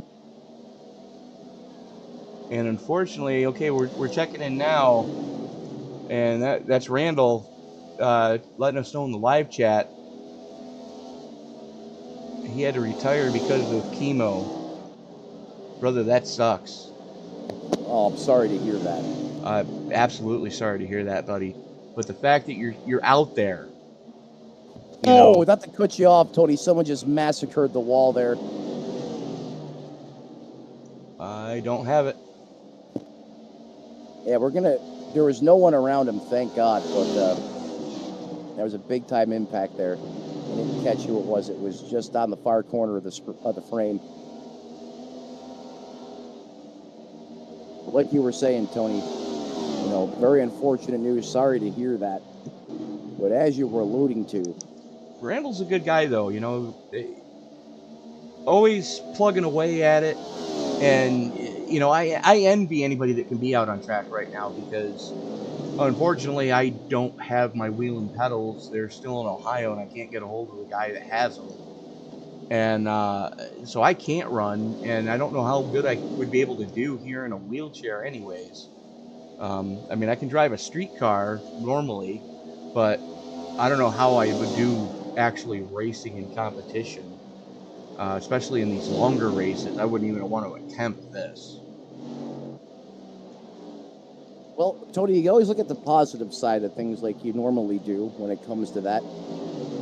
Certainly, when you got yourself another set of, wheel and pedals, yeah, we know you can go out there and you can compete for a couple of stints, but, you know, perhaps look at it like a little PT on the same side of it, you know, working your feet all the time. Well, see, that was the thing that happened when I broke my right leg.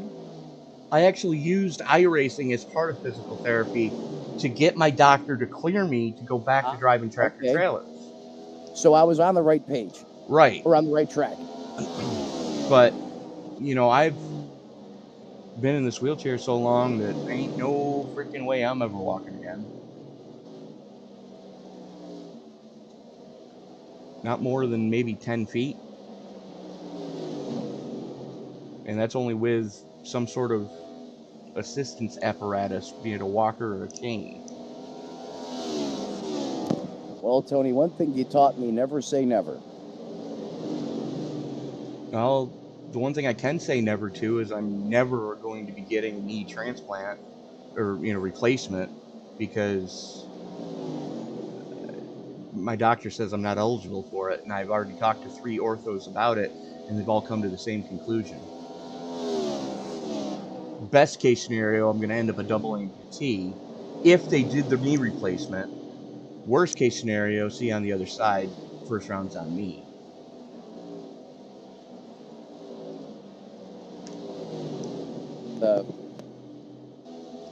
Alex Murray continues to lead here, though, Tony. Oh, absolutely. Alex Murray doing a great job right now. Starting to pull a little bit of gap on Schneider. The rookie hanging tough with Murray.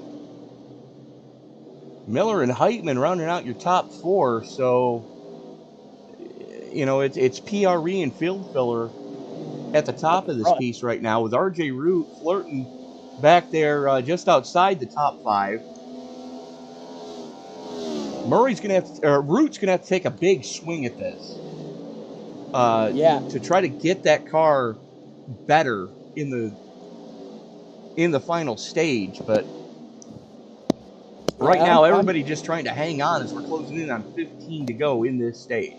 Yeah, you said it best. Hanging on is a cliffhanger out there on the racetrack. These cars are just on the verge of spinning out or out of control every time they make a lap here around this facility right now. And speaking of RJ Root, I can't believe he's even fallen into that kind of subcategory, but he has. As fast as he was charging through the field early. He made some adjustments under that first stage break.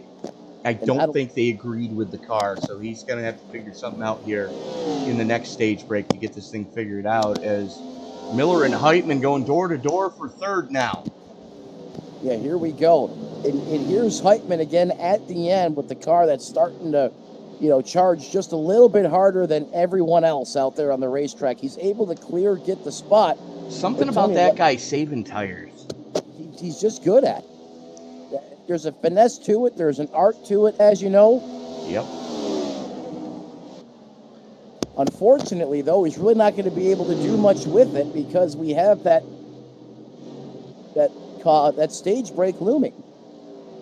We do, is we are 15 to go, coming to 14 to go this time by. I mean, you can see, you know, just how far now he's, you know, pulled out in front of Miller since he's cleared that 30 Ford Mustang.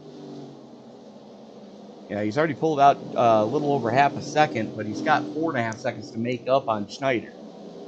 Yeah, Schneider and Murray are in a different zip code right now, but still, you know, if this race did not have the stage breaks, you know, just saying. Heitman's got plenty of time to do it. Right, exactly. Heitman's got to get his car hitting off better on the initial get here. Well, I think it's the fact that he's got a long run set in the car, and he also was saving some tires and some fuel in the early going to make sure he can make it all the way from lap 146. Because we saw RJ Root come down on 153 for that caution. Right. You know, and Miller Bonds came down on 154 for the tail end of that caution. So Bonds is really behind the 8 ball now, as he's one less set of tires than everybody around him. Yeah. Matter of fact, he's in the same boat that Schneider's in. Yeah, and, you know, we often forget about that, you know, very important piece of information there when referring to Jacob Schneider. because he's been a dominant force at the front of this. Either himself or Murray have led virtually all the green flag laps tonight, but that's right, Tony. Schneider is at a tire disadvantage, and we got to keep that into consideration, especially how this race ends up going late here. You can see it right there of your top 5. Everybody else went the full 72 laps without pitting. Schneider came down on lap 32, took a set there. On lap 72 came down, took a set there, and then took one on 74, on lap 140 with everybody else. And now they're looking to go the rest of the way through this stage, and I guarantee you he's going to have to take a set after this. So it's that short pit first stop that, unfortunately, I think it's going to come back and bite him before this race is over.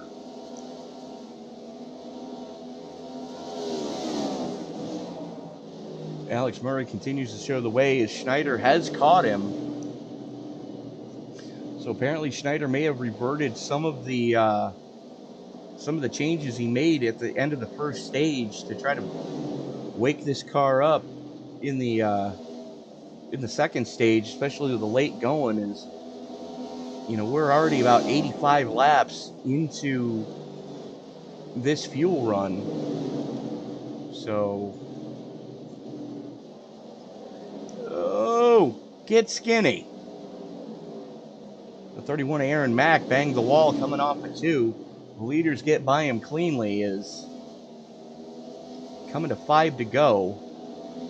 Murray and Schneider 3.5 seconds to the good over Heitman now, who's got 2.5 to the good over Miller, as Rogers starting to reel Miller in. And here comes Schneider up the inside of Murray down the back straightaway, side by side for the race lead. Little Ford-on-Ford action here at the front of this piece. Working lap 125, getting ready to put 125 in the books. 4 to go.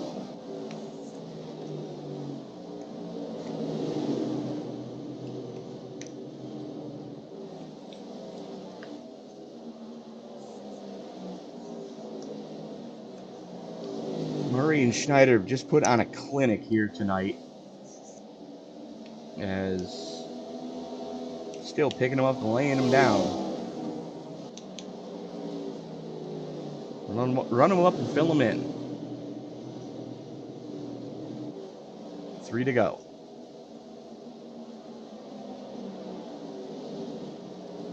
They finish 1-2 in stage 1, and unless they take each other out, looks like they're going to finish 1-2 in stage 2 as well. Murray by a fender at the stripe that time. 2 to go.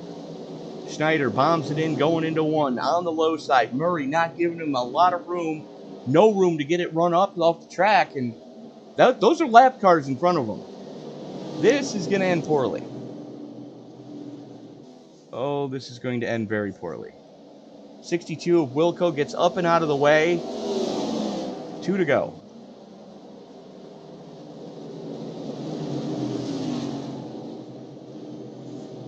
Chris Claude giving plenty of room, leaving the bottom lane.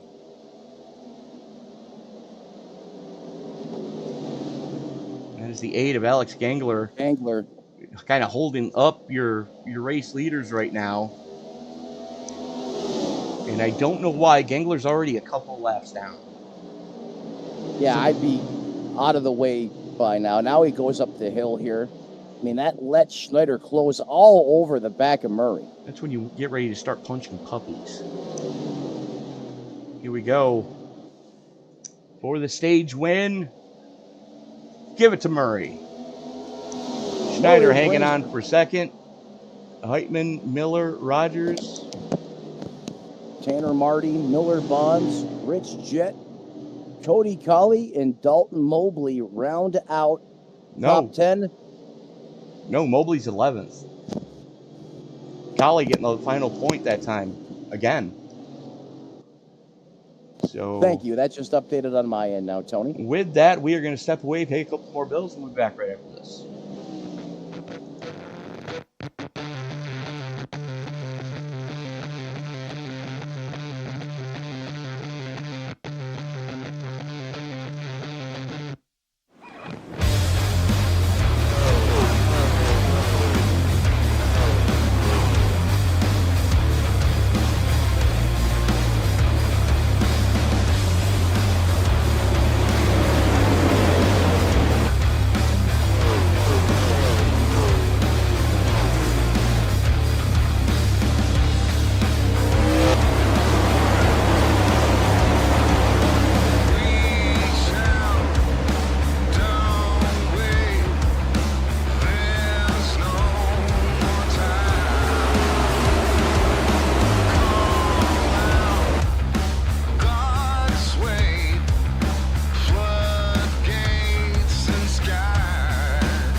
And we are back at Richmond. And Matt, I believe you got our stage 2 winner with you now. I do. Alex Murray, Matt and Tony up in the booth. You got me, bud. I got you. Alex, making it look easy out there on the racetrack. You and Schneider clearly class of the field right now. I mean, it looks like you got that car on cruise control. You going to be able to carry all that momentum here to the finish? We'll see. Jacob's fast. I think Derek's just holding back a little bit. Jeremy and RJ are quick as well. So it's gonna depend on cautions here and who can save their stuff the best, I believe. Copy that, 10-4. Well, hey, all the best of luck to you out there driving a great race. Lights are out in the pace car, so we'll let you pull those belts tight. Get ready to go, sir. All right, thank you, guys. Well, there you heard it. He's not sure if he can hold off Schneider here in the closing laps. That's the other part of this, Tony. I mean, if you didn't know the intricate, workings of this league and the drivers like we do, if you're, just new to the broadcast as that pace car pulls off, they're really good on the mental chess games here. I agree with what the 22 said, is they back green flag back in the air. Someone smoked it on the restart. RJ Root stacked up the outside lane. That is no bueno. Both Rogers and Marty were able to get by him, and here comes Cody Colley in the 56 on the inside. Yeah, fresh set of shoes, and that has revitalized the 44 of Cody Colley. Able to clear, get by RJ Root there, the Kalamazoo, Michigan native. One of the best running Camaros all day here. Really the only one that's had something for these fast forwards up front, Tony. Well, now we got to say that, Joseph Lester had something. He was leading when he got wrecked out. Well, I didn't even want to bring that up again. I mean, Lester, had a fast race car. I mean, he drove it up there in no time, was leading, and then disaster struck, got just a bad deal with the lap car there, got sent 3 wide. Right now, everybody playing nice, knowing that we still have about 160 laps left in this one. So we are far from the money stop. Far from the money stop, but the intensity should start to kick up here. We'd hope so. You're only looking at, mid to high 22-second lap times here. So while there's a lot of laps on the counter, if it stays green, these laps will go by sooner than later. We pick up right back at the front where we left off, pretty much. We got Murray, Schneider, Miller, Heitman. The Iron Curtain is back with the Fords. First Chevrolet in line, Sean Rockin' Rogers, Mr. Rogers there in 5th. He's working the inside of Heitman right now for 4th. Yeah, he's starting to get after it a little harder. He's going to clear him. Heitman lets him go. And then after the Chevrolet of Sean Rogers, then you got Heitman, RJ Root. And then a sea of Chevys with Tanner Marty, Cody Colley, Rich Jett, and Dalton Mobley running out your top 10 and lead lap cars.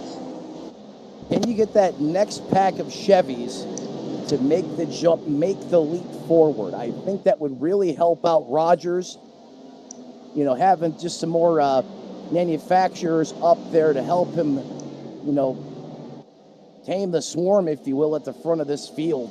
Because these Fords have just been the top 4 Fords. They have just been lights out throughout the course of this run. Unfortunately, I don't think anybody's got anything for those 3 fast Fords at the front of this field right now. I don't either, Tony. You see now Heitman going to work on the 22. You heard Murray say he felt like Schneider may have been holding back a little bit. Well, Schneider's been working on a long run, so he may have been adjusting on that car as they're still door to door. Yeah, they're sending it in there too. You see both these cars, the back end's moving, and they're leaning on each other just a little bit there. So clearly Murray does not want to give up the lead here. Absolutely Schneider not. staying committed here to putting the pressure on the 22. But the 22 pinning the 02 down. He won't let him complete the pass. But Murray's got to remember here, the longer you run this outside line here, especially on new shoes, you can really get those tires hot, quick, fast, and in a hurry. You don't want to spend too many laps up top because it will hurt you over the course of the long run. And just like that, Schneider wrestles the lead away from Murray. Miller sitting in third. Rogers in fourth, and no real pressure from behind that Chevy driver. And you know what I just noticed, Matt? I can't believe I just now noticed it. You can see it there in the picture, just above that bow tie. Sean Rogers is the only Chevy driver I have seen this year running the Camaro emblem on the Camaro. Look at that. The classic Camaro emblem. Now that's going back to the, that was kind of made famous in the, second gen. Second gen, third gen Camaros. I remember that, especially from the third gen Camaros. But you're right. Only one I've seen, Tony. I'm shocked we missed that. That's something we typically pick up on. Yeah, I mean, I just noticed it as the sun hit it just right. And I was like, wow.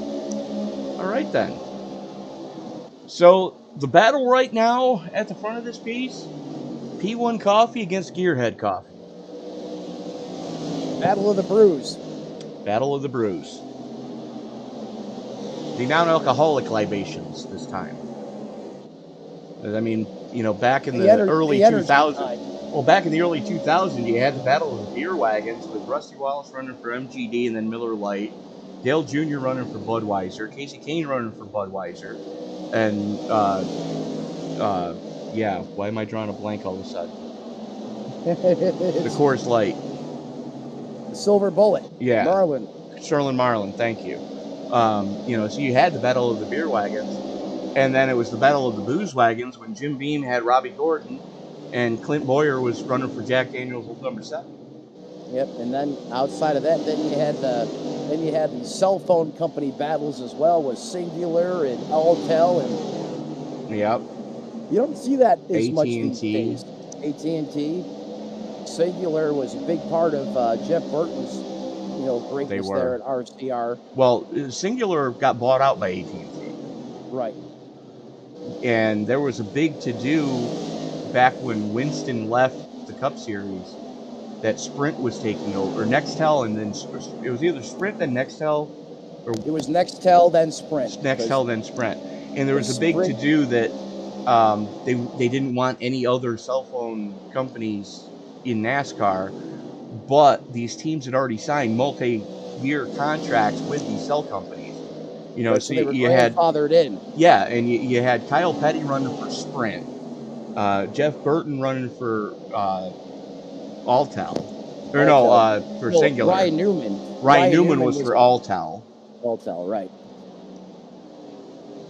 So, I mean, there's been a lot of to-do over sponsorships in NASCAR. And the thing is, it's not just, a team goes to a sponsor and says, hey, give us money. NASCAR gets a piece of that. NASCAR gets a piece of the team sponsorships. Now, when Winston left, I believe at the end of the 2003 season, were they forced out or did they just decide to just stop? It was because of the United States government and tobacco regulations. That's what I thought. Okay. They had a big thing with, Winston in NASCAR, and then in IndyCar you had Marlboro. Formula One had Marlboro, but Camel, Ayrton Senna's Lotus was absolutely the most gorgeous paint scheme ever on a car. That bright yellow car, it said Camel on the side. I mean, it was. I still have that model somewhere. Yeah, the cool Formula One car was awesome too. Well, it's cool Indy cars, and then you had the John Player specials, and tobacco advertising dollars. Nobody realized just how big tobacco advertising in motorsports was. Until they cut it out. They cut it out. I know it pretty much ruined drag racing because Winston also put up the money for the NHRA. And they haven't had a good sponsor since then. Right. Well, the thing was, tobacco companies were really limited on placement because they were basically the doors slammed in their face everywhere else. Right. So they put their money in motorsports, and they put a lot of it. I mean, they put a lot of money in the paint schemes. I mean, often the best looking cars on the racetrack. Yeah, absolutely. And, I mean, you that take was the, like you go back to the Winston drag racing days. You take a look at the U.S. tobacco cars from Don Prudhomme Racing. Those things were gorgeous.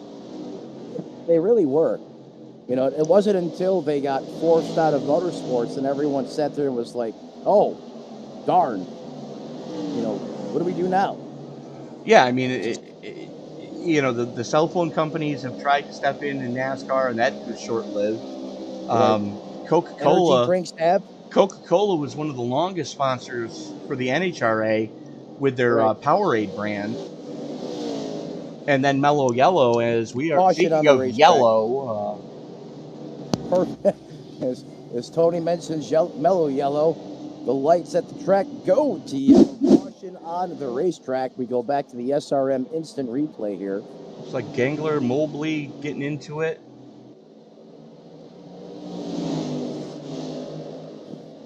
Let's take a look at what happened here. Mobley in the 2. There's the 8 of Gangler. Oh, Mobley comes Just up sent and him. slaps him. And that was, you know, the 8's a lap car. The 2 is on the lead lap. And just Gangler wasn't paying attention to his relative. Watch that again.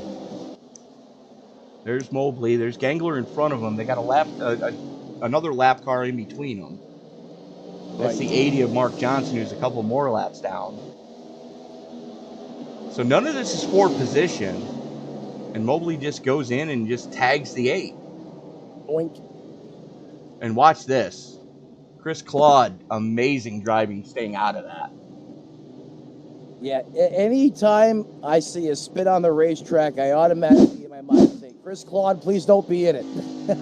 We're on board with Chris now. Watch this.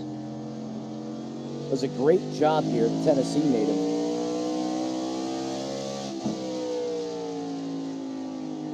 Sees the spin, spots it. Where there's smoke, there's fire. Who? And he finds a piece of daylight at the top. Got the car woed down enough to be able to steer that thing through there cleanly. Nice work, Chris Claude. Nicely done, as he oftentimes he does. Oh yeah, 9 times out of 10, he can miss it. It's just when there's no chance to miss it, he's in it. He's unfortunately in it. Yeah, he's in it to win it. But and I mean, win it is in the biggest outcome of the wreck. But getting back to what we were talking about with sponsorships, you know, Mellow Yellow was the last major sponsor in the NHRA before Camping World took over, and thank goodness for Camping World, or else there would not be any drag racing this year. But the NHRA is suing Coca-Cola Company for breach of contract because they bailed out at the end of 2022 with and they still had a year and a half left on the deal. Yeah, without any type of warning, correct? Right. They just see ya.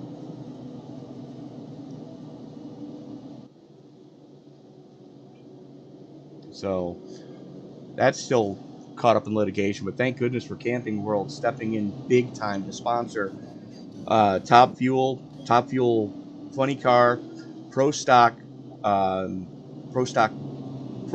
Pro Stock bike, and I believe Pro Mod.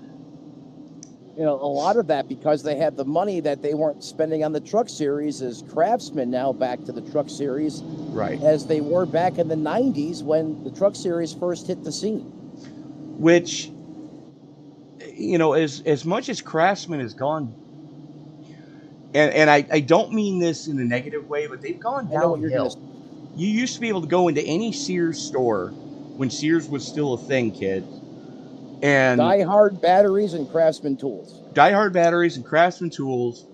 You could have a 70-year-old Craftsman wrench that bent.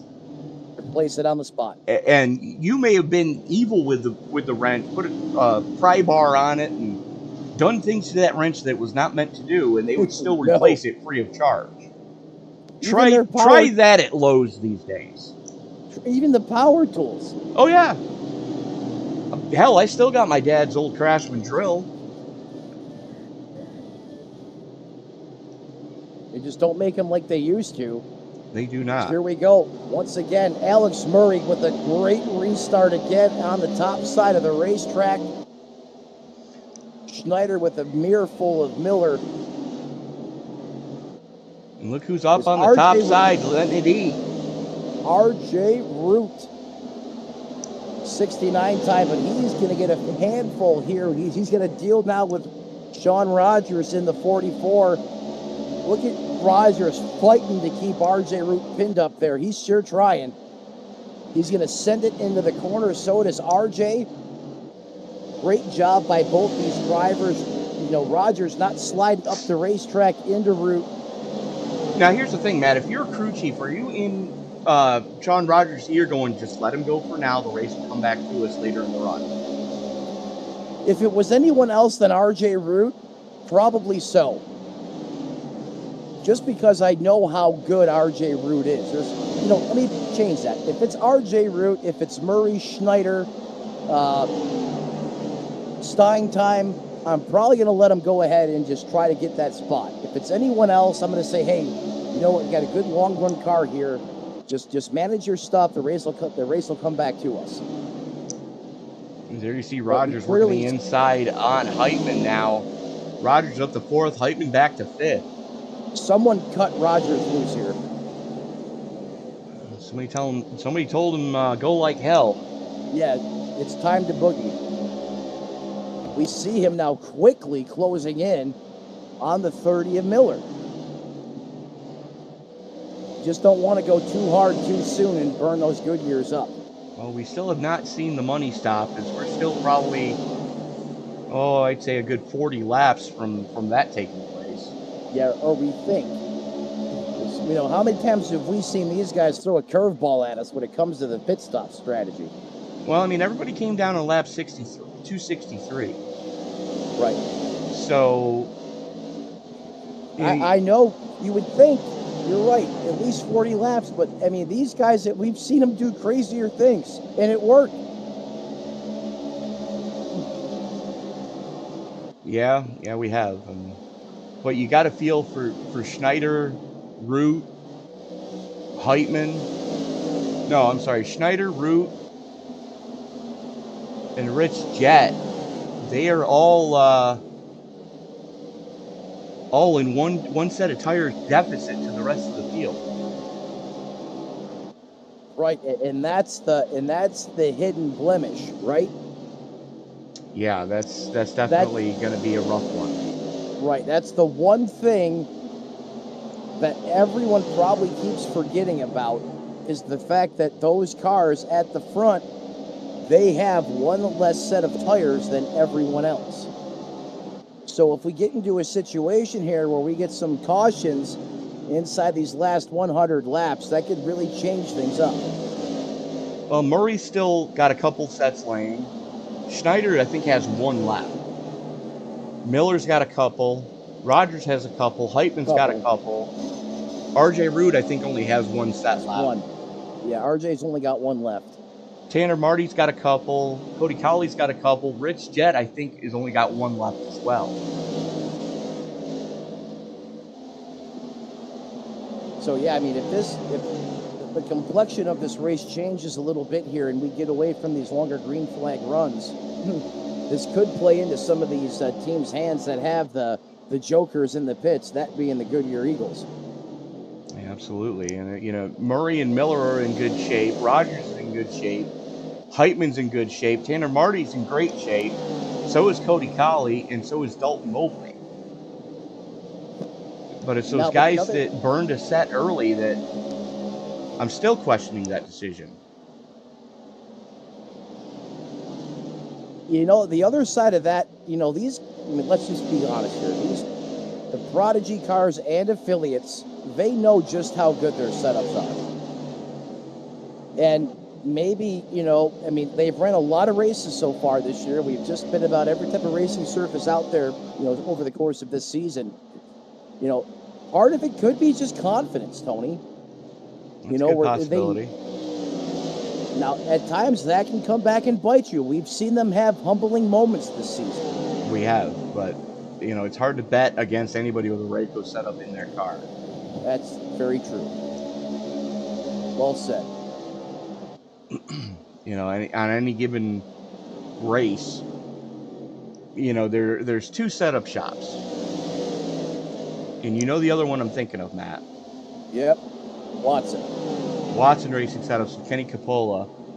And then you've got Rayco with, their setups.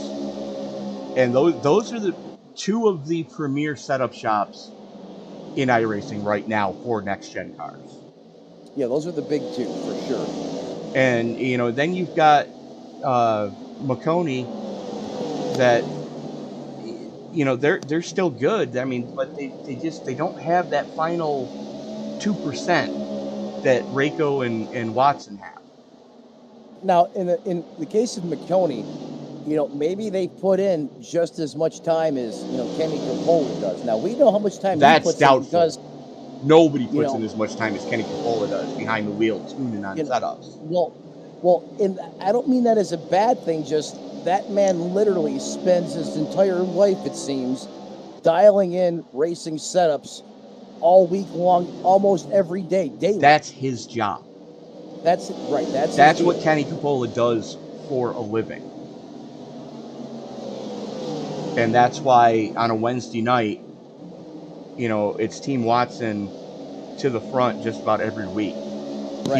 Here on Sundays, Rayco Performance puts in just as much time as they've got full-time guys too. Right, exactly. And these guys here on Prodigy and Field Filler, they put in the practice laps to fine-tune those setups to their liking. Do I want a long run set? Do I want a short run set? If I do this, what does it change? So they've always got that baseline set from Rayco to go back to. Right. But they can fine-tune that set to be a little more long-run friendly or a little more short-run friendly or a little more damn the torpedoes, we're sending it friendly. Yeah, they can fine-tune it a little bit just to their persona or their style. The point where I was going with is maybe that's the 2% that, perhaps McConey is missing. Well, I mean, Jeff and his crew over there, they put in a lot of time. I just don't know if they put in the same amount of time as Rayco and Watson do. Right. We don't know. And the thing is, McConey also stretches it out across the entirety of my racing. Everything oval related. That's right. McConey's got it. Right. Rayco and Watson, not so much on the solid rear axle cars. No, they're big time into the independent stuff, right? Independent rear suspension.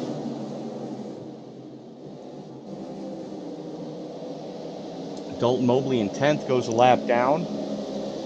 That means there's only 9 left on the lead lap.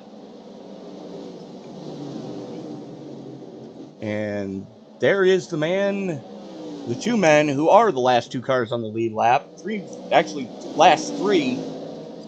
Tanner Marty, Coley Colley, and Rich Jed, as I got the hiccup. Yeah, Sorry. It's Godzilla and Scuba Steve, a.k.a. Cody Colley. Scuba Steve? Scuba Steve. Okay. Ladies and gentlemen, I'd like to apologize for my broadcast partner having a stroke live on air. Come on, I had to say something. And you can see right there, the entirety of the lead lap in turn 1 and 2. Now they are on the back straightaway. As the 22 of Murray continues to show the way. And these guys are now in some lap cars. As Marty, Colley, and Jet are getting ready to put Dalton Mobley in 10th lap down themselves. What happened to the two? the pace is just way off all of a sudden. You're right, Tony. Yeah, that car has just gone straight south. I mean, he just got down right out of the way.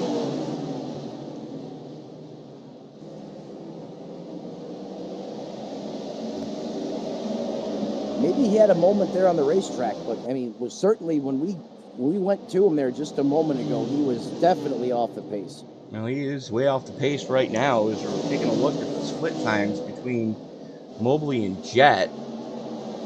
Oh, lap car gets skinny. Lap car in the wall. And that was Trying to get out of the way. the 80 of Mark Johnson trying to get up and out of the way.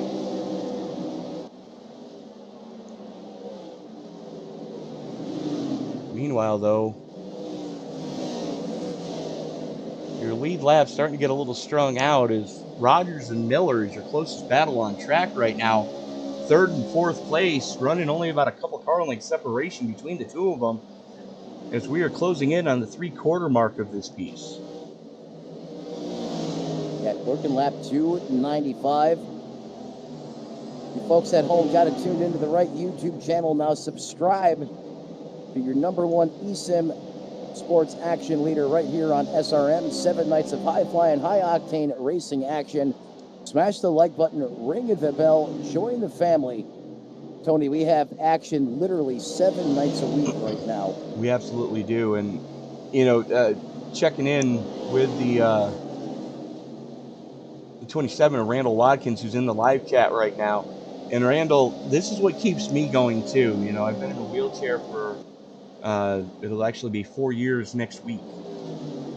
And, you know, doing these broadcasts is the only thing that I look forward to during the day is getting to spend time with my buddy Matt here in the booth and, you know, bringing this great racing action that Sim Racing Media is so blessed to be able to bring to the masses. I mean, we have some of the strongest leagues in all of iRacing from top to bottom. Absolutely. And battle for third right now. But, you know, this is the only thing that's kept me going over the past 4 years is this broadcasting thing. And, you know, do I miss driving? Yeah, a little bit. You know, but I don't have time. You know, I would love to be able to jump into a dirt race here or a dirt race there, or, you know, a short track pavement race wherever, or even get involved. Oh, hang on to her, Sean Rogers. It almost all just went bad for the driver of the number 44 Chevrolet ZL1 Camaro, as he was just about painted by Derek Heitman in the 78. Heitman now gets back by him. RJ Root starting to close in, so that is 4th, 5th, and 6th, all right on top of each other again. As Jeremy Miller in 3rd up there in the 30. He's got a little bit of breathing room now. You can take a sigh of relief and know that he's not being pressed as hard by Rogers. He can maybe save a little bit of tire here as we are now at the 1/4 to go mark. 100 laps left in this piece tonight. Yeah, that is it. Only 100 laps remaining. And all that work and all the tires used, Rogers just spent, gone in a blink of an eye on the racetrack. And we're still a good 20 or so laps from when we're expecting to see green flag pit stops. And this is where, you know, the crew chief's got to get on the radio and tell Rogers, hey, look, it'll be okay. We'll get it back. We know we got a good car here. Because he is probably furious with himself right now. I know if I was in there, I would be. Yeah, absolutely. Is now both Heitman and Rogers have caught Miller. Is RJ Root starting to struggle here on the older shoes? Tony, I'm just not quite sure what happened to RJ Root there. I mean, he came through the field, you know, he was taking he was eating them and laying them down. I mean, he was on a mission coming through the field. Well, it all started with the qualifying that he had. He did not get the qualifying run that he wanted.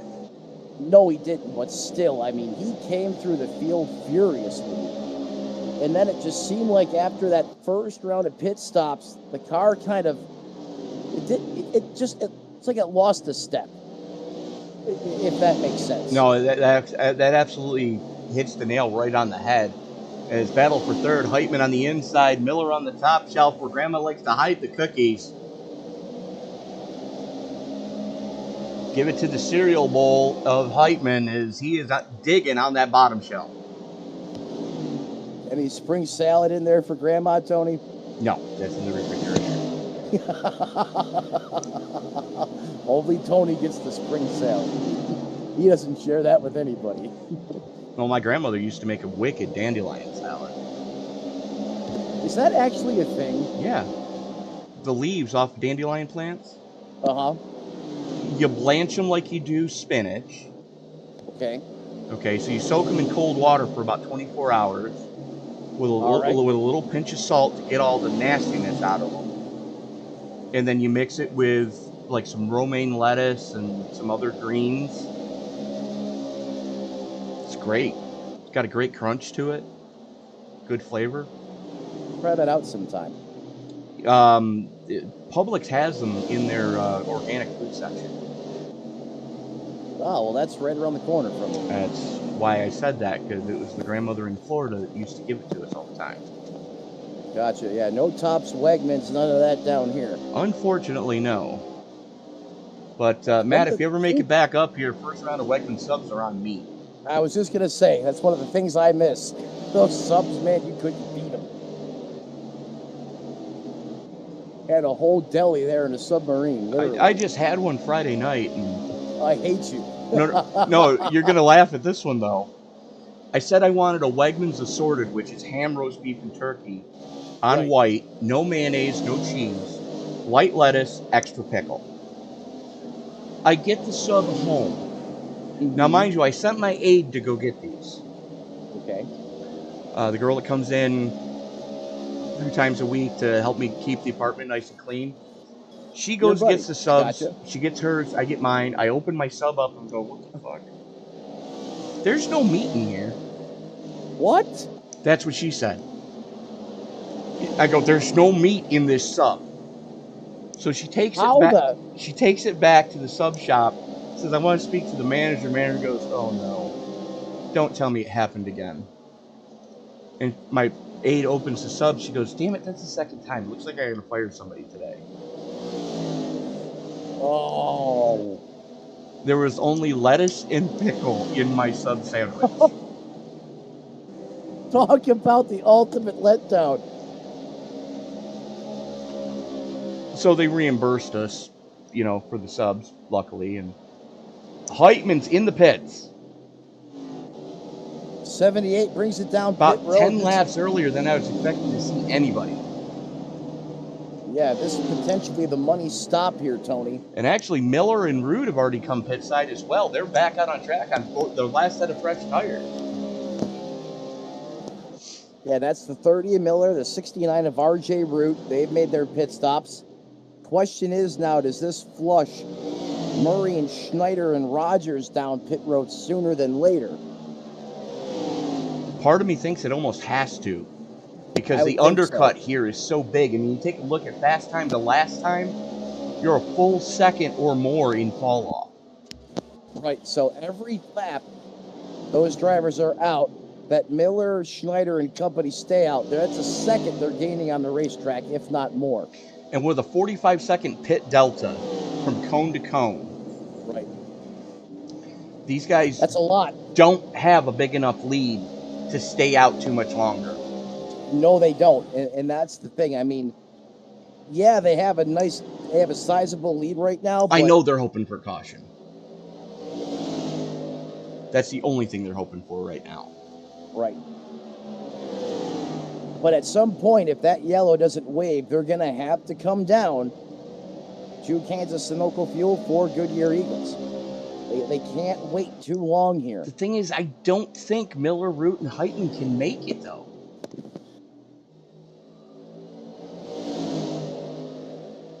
I mean, that's a big ask. You're looking at almost 90 laps that they've got to go. I'm pretty sure you can make that on fuel. I know when... So I accidentally spawned into... I was doing a testing session the other day. Yeah. And I accidentally landed here in Richmond with 100% fuel load. It was close to 100 laps. Okay, if you say so. Now, granted, I was only in the car for a couple seconds, but I do remember. Yeah, and it usually seeing- takes a good 20-lap run to get the fuel mileage figured out properly. Oh, that's the other side of it too. I forgot about that. You're right. Yeah, I So- mean, if you're just in the session, just sitting there, yeah, it'll say, "Oh yeah, I got 120 laps in the tank." Then you start to accelerate off pit road, and that drops like a goes down. stone. Yeah, it goes down. But right now, if Schneider and Murray want any shot at this, they've got to leave themselves enough time to not only catch but get by Miller, Root, and Heitman, as they're only, well, let's pull up the track map, and there's your leaders on the backstretch, and there are Murray, There's Root, and Roger. Heitman Yep. about half a lap behind. Actually, less than half a lap. And closing fast. Remember, they're going to be gaining about a second a Right. lap. They are closing very quickly. Now working lap 320 here. So now you're asking them to go 80 laps. Which I know 80 laps you can make. Yeah, I'm fairly confident you can go 80. Thing is, though, Schneider, he's behind the 8 ball, because if we get a late race caution, Schneider's not going to have He's not gonna have any another shoes. set to put on. Right, he won't have any more fresh shoes. No Whereas- more Air Jordans for that race car. Whereas Murray, Rogers, Caution! there it is. Caution! Ha ha! Miller! Are you serious? It's Oh, Miller! Miller time. What happened to the 30? I don't believe it. There he is, working on Tanner Marty, getting back by Marty. Does he come up and clock the 89? Oh my goodness, he does. Yeah, the 09 is just a victim of circumstance. Oh, who went through the grass? Oh, he almost cooked Wilco. It was Dalton Mobley that got spun. There he is. Oh, there he is. That almost turned really ugly. That's the second time tonight that a leader has gotten into Tim Cook. And Cook's just out there doing his thing. He's just trying to stay out of the way up high, not minding anybody.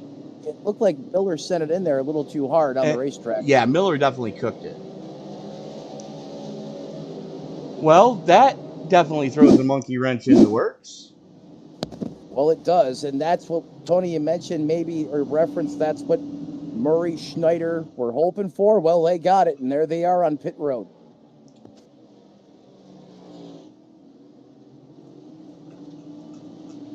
RJ Root winning the free pass to get back on the lead lap.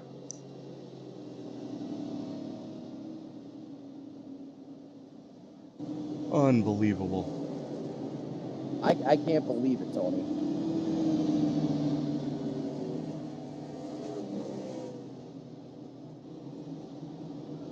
Root coming down to pack that thing full of fuel. You get basically a free pit stop here.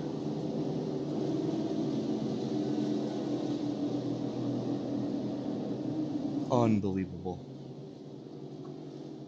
Tony, we were saying before, that's why we say it's never over till it's over. I can't believe it, but yet here it is. Now we're gonna re-rack them, restack these boys. Working lap 324. You got to run the rest of these caution flag laps before we go back to the green. Matt, I'll be right back. 10-4. This is going to re-rack and restack the leaders here. Obviously, going to be a little bit of a shuffle at the front of this piece.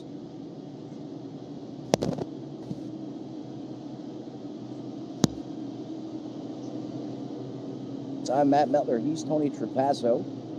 Got it locked live here on SRM, Stacy Strong Cup Series. Again, big shout out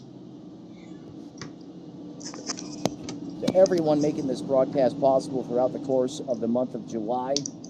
Tanner Marty especially. Huh? I'm sorry, I missed that. Oh, Tony Trapasso, there he is. He's back. Yeah, sorry, Doing a good I job. had to grab my my sugar tablets because my blood sugar just tanked. Gotcha.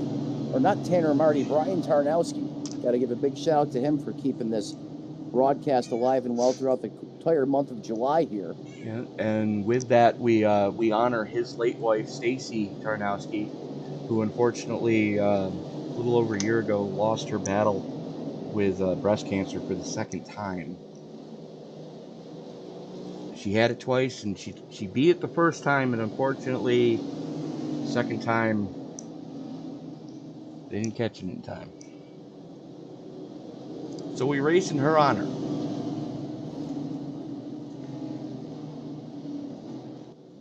And that's why we call it Stacy Strong Cup Series.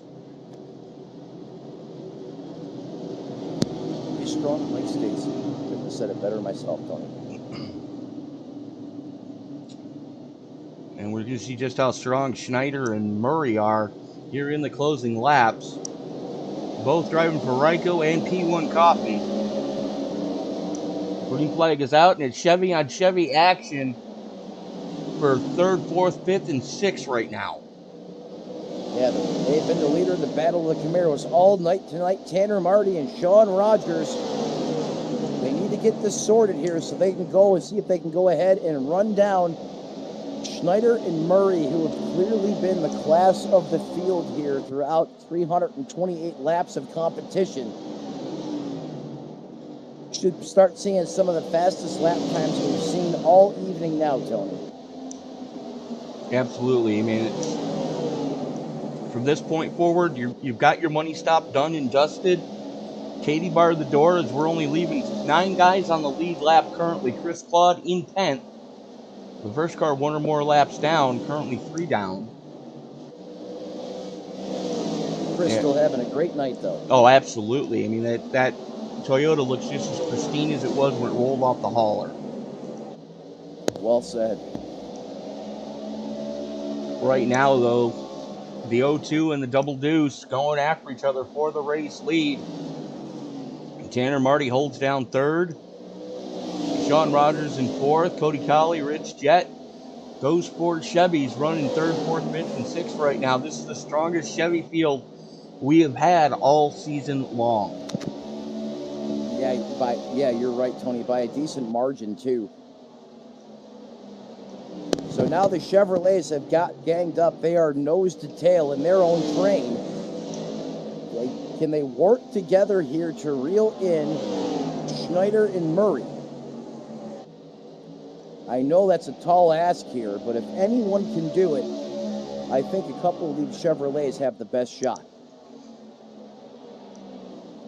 Well, I mean, everybody's right there in the mid 22-second range.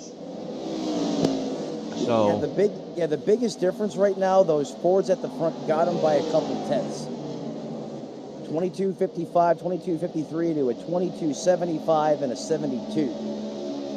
So they got to find a little bit here, just a little bit more. And crap. Caution. Well, that's going to re-rack him, restack him again. Steve Herring having a big moment. Let's take a look at what happened with Steve here.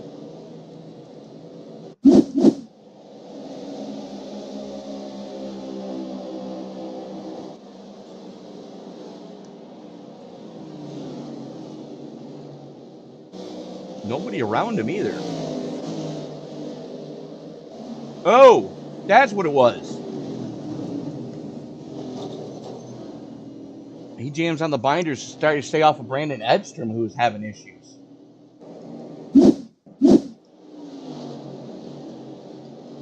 Let's watch Edstrom in the 74 here. The lean in on the 01, gets sent down the track, spins it.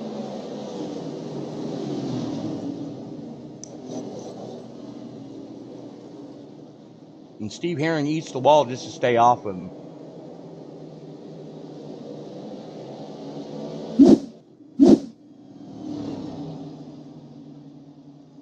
A little bit of pit strategery going on right here.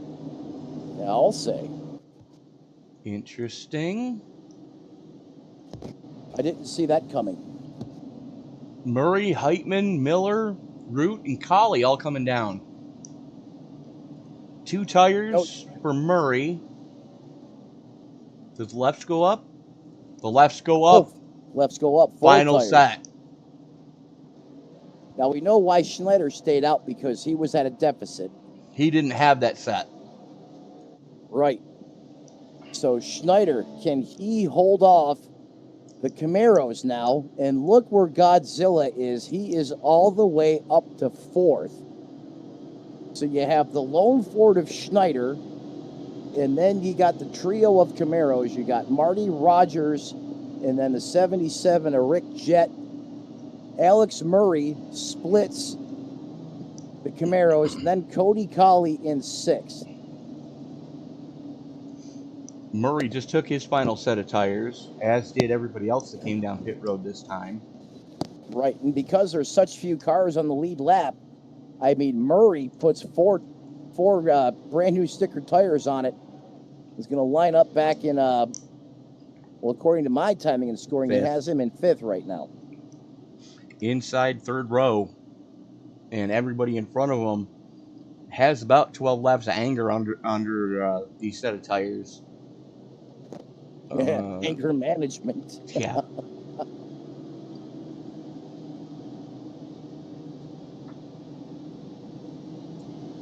See Wilco there on pit road.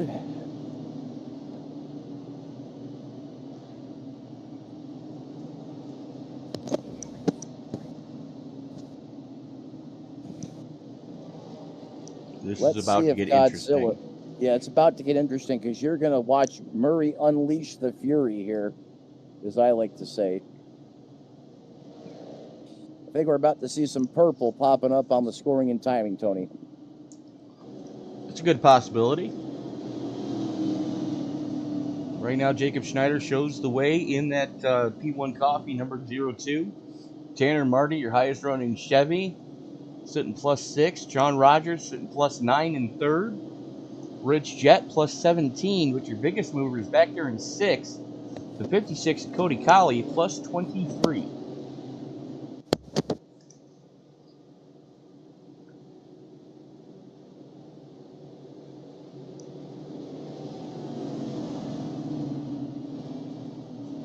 Pick your poison, ladies and gentlemen. Lights out on the pace car.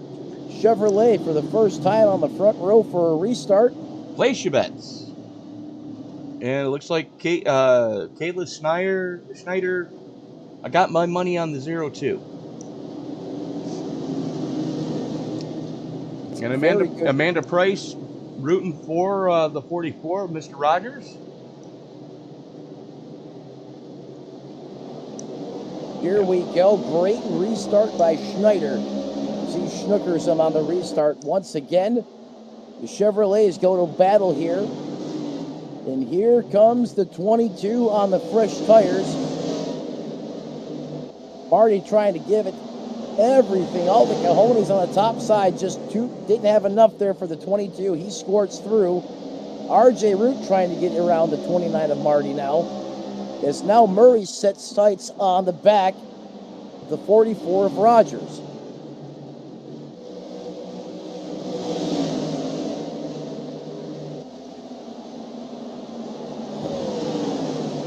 Bombing it down here into the corner. Here comes RJ Root. He's trying to press the issue now in the back of Tanner Marty. But look at Godzilla on the high side. He's going to try and come around RJ Root on the high side of the racetrack. In Days of Thunder, they said no one passes on the high side. Rich Jett just could not get it done there. We go back to the front of this piece. Here is Alex Murray all over the back of Sean Rogers, putting him right in the pressure cooker. 22 is going to peak down low. Ah, crap. Caution. Jeremy Miller again.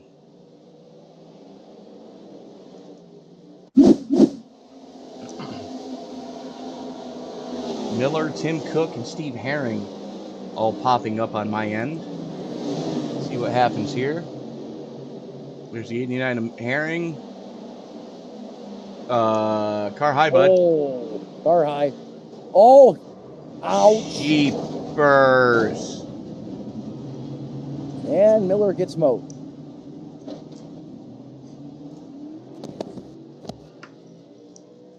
Don't see Bluetooth suspension on that car, but still some moderate damage on Miller. Let's watch this from high above.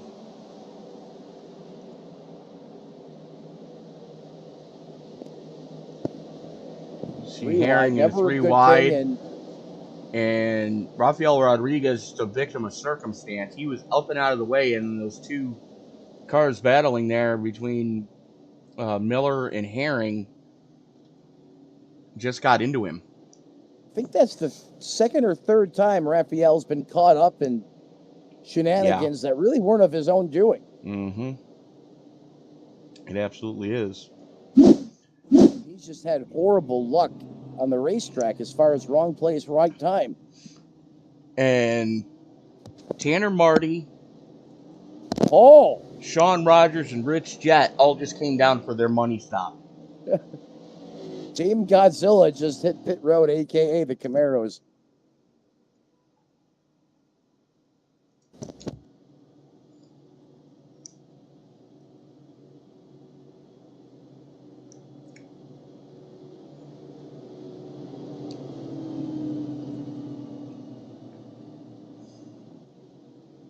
Jacob Schneider's got to be just about ready to kick himself for taking that set early and not giving himself a set for the late going. Yeah, he has to. I mean, this is exactly the opposite of what he wanted to see, right, Tony? Mm-hmm. I mean, you couldn't ask for, being the utter opposite of what Schneider wanted to see here. Is now he's got Mr. Fresh behind him in the 22, Murray. Everybody else on the lead lap, except for Schneider. no, everybody else on the lead lap except for Schneider has about 12 lap fresher tires than he does. Right. That may be the equalizer. Because we know heads up, I mean, Schneider is just as good as Murray. Mm-hmm. But now, what the Camaros were lacking perhaps, now they've found what they needed, that being in the Department of Goodyear Eagles.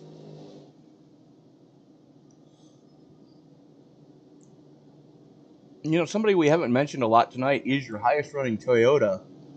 That would be the number 10 of Chris Claude, currently sitting in 10th. It's been a nice, quiet race for Chris, and he's kept that car out of trouble all night long. You know, touch wood.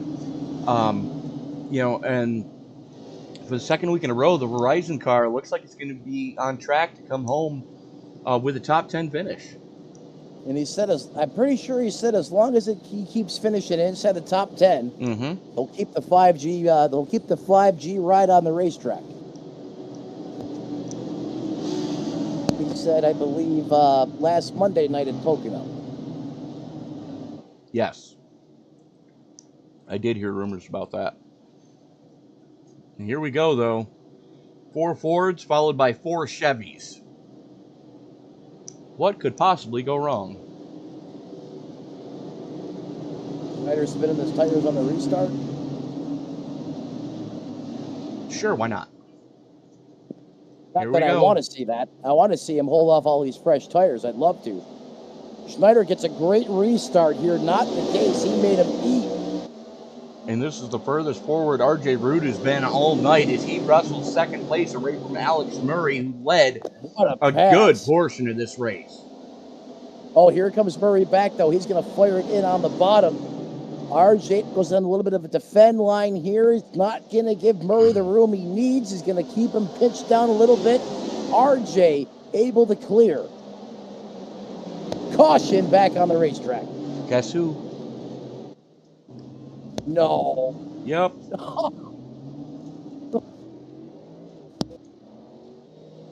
No, Jeff. No.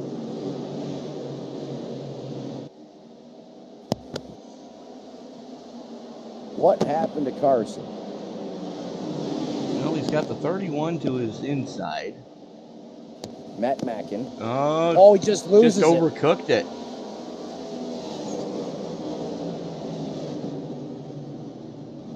Everybody else doing a great job to avoid him. Wonderful job. Jeepers. And we're going to re-rack him, restack him again. Schneider probably pulling his hair out at this point. Sounds about right. And how RJ Root is able to have that car running in second right now I want the painkillers he's on for that nasty ankle injury.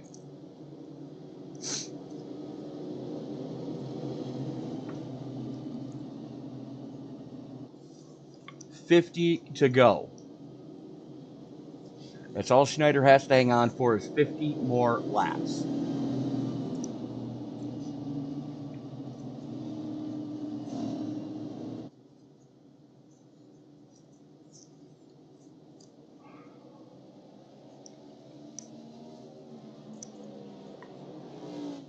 And look who just got one of his laps back. That's Chris Claude.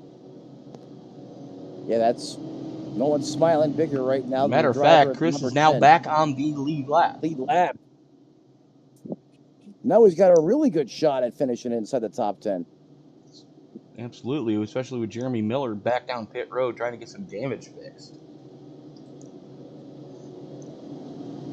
Can Schneider do it again? Trying to hold off Mr. Excitement 69-time RJ Root. Alex the Fuhrer Murray and Derek Heitman. Fords are somehow back to the front. For now. For now. But those Camaros, 10 lap fresher tires for all the bow ties. I know I coined them Team Godzilla. They're probably not all on the same team. But they have been doing a good job from a manufacturer's perspective of all trying to work together. Let's see if, before this caution came out, if that's, what the doctor ordered, if that's exactly what these Camaros needed to go up there and bring the fight to them. Well, I can tell you right now, Sean Rogers is the only Chevy on Joe Gibbs Racing. And I don't know who the other two are running for. I think it's a pretty safe bet to say they're trying to work with each other right now. Mm-hmm. Or at least it seems that way.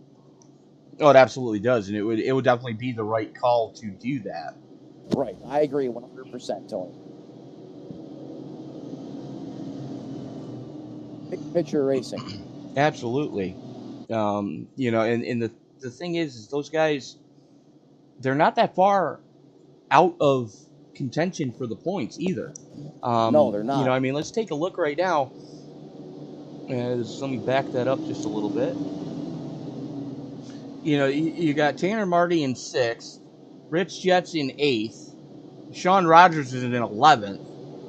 So, the one that's furthest down the list is Cody Colley, and that's only because he missed the first 3 races of the season. And he's in that 56 Superflow Chevrolet, in case anyone's wondering. Mm-hmm. Going to restart in 5th here. Calm before the storm once again.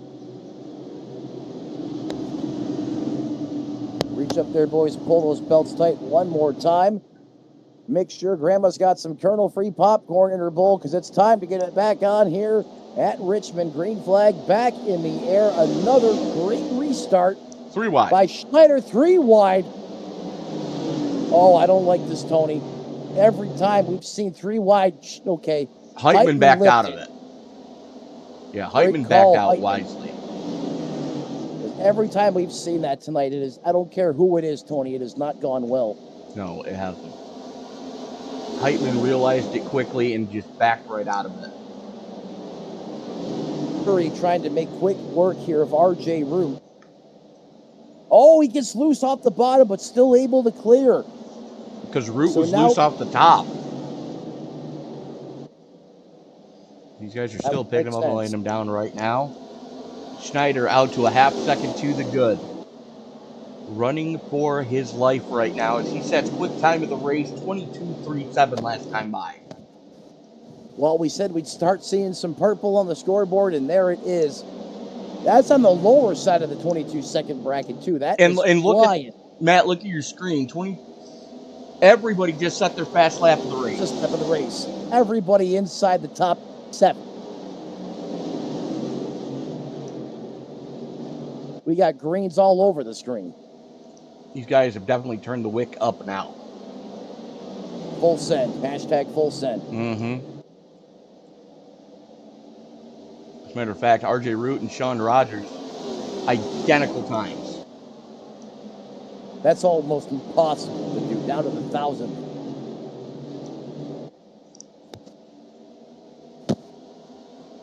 Murray methodically, though, making his way closer, inching in on the back of Schneider. Is that interval just over a half a second?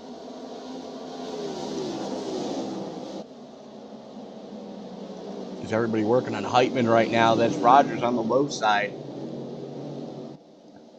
Working his way back into the top 4. Those Camaros with the fresh shoes still a tenth or two off those Fords.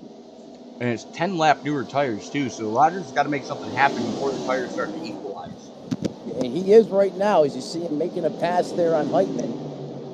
So Rogers now punches his way up inside the top 5. He's up to 4th. Cody Colley and Jett next in line to try and overtake Heitman in the 78. These laps wind down quickly here under green flag conditions. Just over 20 seconds to get around this place. Just a little bit over, as everybody still deep into the 22s this time. About 22 and a half for the entirety of the field. Yeah, Schneider and Murray. Schneider at 22.67, Alex Murray at 22.69. RJ Root 22.65. So they're literally just about identical. They are at that, as Rogers is 22.7, so he's dropped off just a little bit off those leaders. Not really pushing the issue. Still knows there's a lot of racing left here. We're still 37 laps to go. That's exactly it. I don't think he's fully lit the, stage 3 afterburner, full military afterburner on that race car yet. But with the tire advantage, that should come into the picture here before all is said and done. So we're working now lap 365. You know what I saw the other day, Matt, that I want to actually get a plane ride on? A rocket-assisted C-130. Have you seen those? Yes, I have. Do you know when they actually developed that? Let me guess. Korean War? Oh, caution on the racetrack. You spin my head right round number 3. Ron Fitting. What happened to Fitting here is...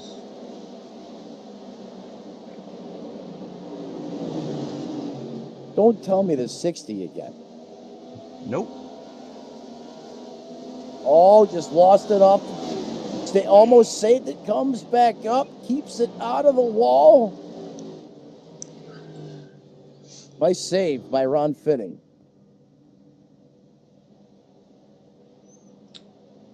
Grab another scoop of Dubby energy drink, throw it in your shaker, and get back after it one more time.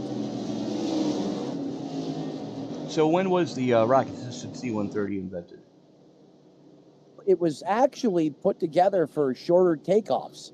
Right. So they could get the bird up in the air. It was just after the Korean War, I believe. Because my uncle served in Korea. My great uncle served in Korea. And it was basically developed as a way to get that big, heavy bird up in the air, on shorter runways. And I've seen it displayed at air shows a couple times too. Schneider just took his last set of tires. Schneider had another set? Schneider had one last set that he just put on. Look at Houdini. RJ Root is done and dusted for tires. Rich Jett done and dusted for tires. Tanner Marty still should have one set left. Tony, he had us fooled. I thought Schneider was done. We both did. He just took his final set. As a matter of fact, so did Murray, so did Rogers, so did Colley, and so did Heitman. RJ Root, Rich Jett, and Tanner Marty, all three of them are sitting ducks right now. Look who's sitting in a podium spot again, Godzilla right now. Godzilla in second, Tanner Marty in the Nitro number 29, currently running in third. Question is, can he hold off the fresh tires? That's a big ask for 30 laps, nonetheless. True story. We should be getting the green flag with 30 to go.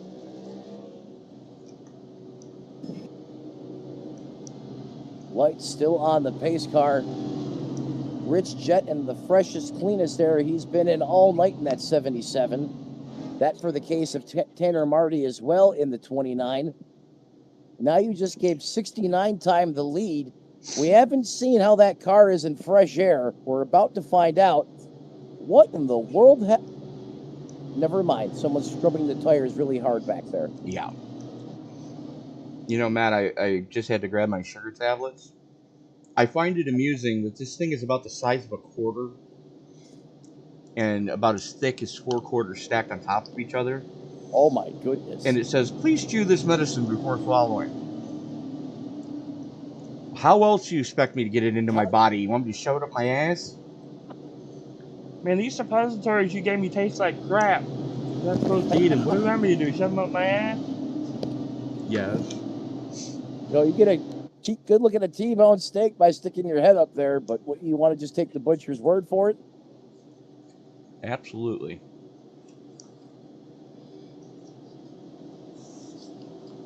That, of course, from Tommy Boyd. I left out one key code there, but still. Good call. RJ Root with the button. Pace car is in. 30 to go. Here at the land of Rich. Root rocks. That didn't take long. No, it didn't. Here they come.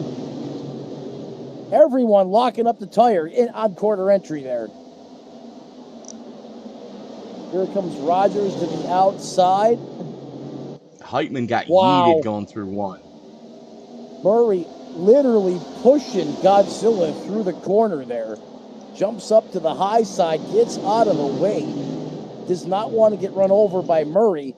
That's going to open the door, I believe, as well for Rogers, as he's now going to pull alongside of Jet.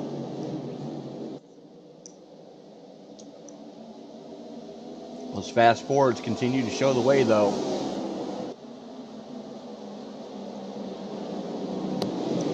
Yeah, but now you just gave RJ Root the lead. Yeah, that's dangerous when you let Mr. Excitement have clean air. Yeah. I mean, clearly his car has just been missing a step, as we said earlier, but now you just put him in front. Now you've just revitalized. Someone just got slideways.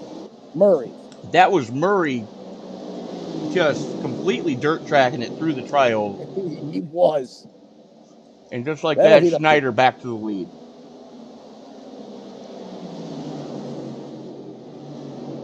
That's what 30-lap newer tires can do for you. Yes, it is. It sounds like an old military campaign ad.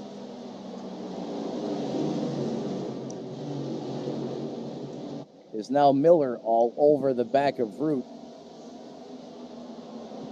He's bringing the Fury to the rear of that Ford Mustang. Murray's going to turn down underneath him as they go by the start-finish line here. Going to pull even. Advantage now to Murray. He's going to clear the 69. Murray back to second. Real twitchy out of the 22, though. Coming down the back straightaway. Sean Rogers has got to be loving what he was seeing. For those two guys running side by side to let him close in. Sure. The only problem is now that they're single file, Rogers starting to drift a little bit as Root starts to fall back to him. You know, when we interviewed Schneider last week, what'd he say? Well, Alex Murray and company wasn't in the field. Well, guess what, bud? They are tonight. True story.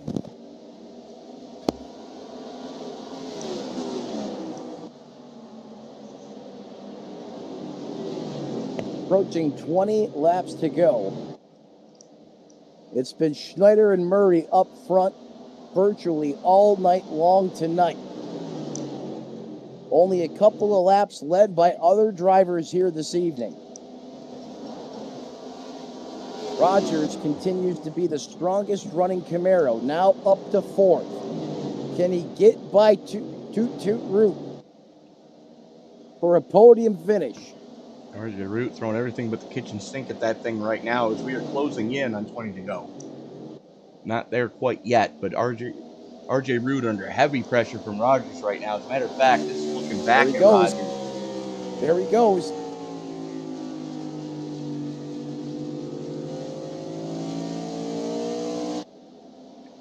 Root pinched him down.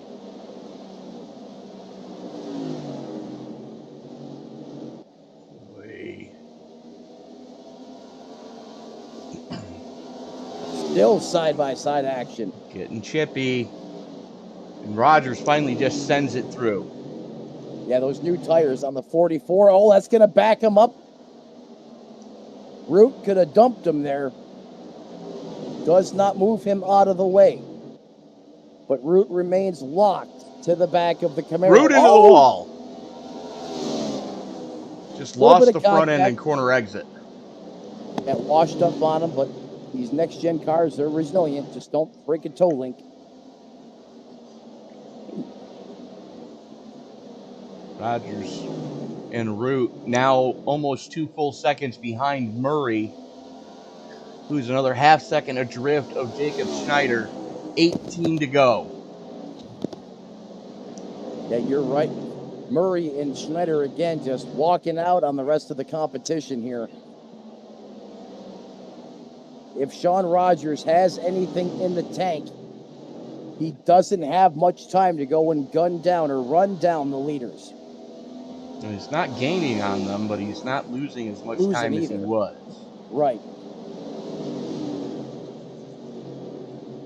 22.69s for the front two. 89 for Rogers. And a 23 dead for RJ Root. Root starting to struggle here.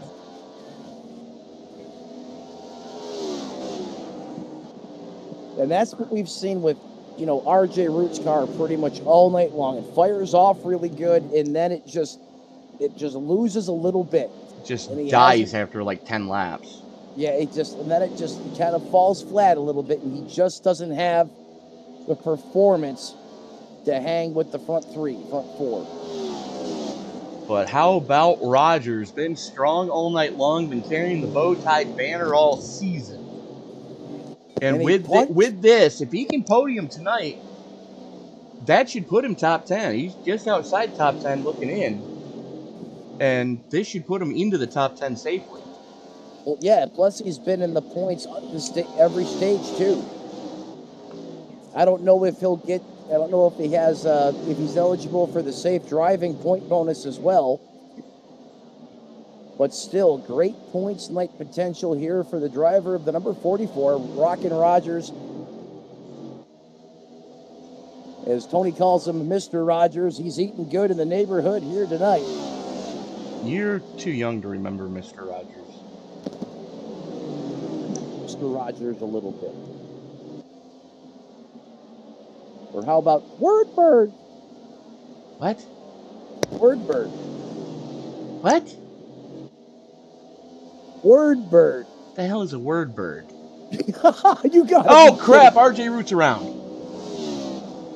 We'll come back. 12 to go. RJ Root just got sent. Root's got a toot from someone else. Heitman right behind him.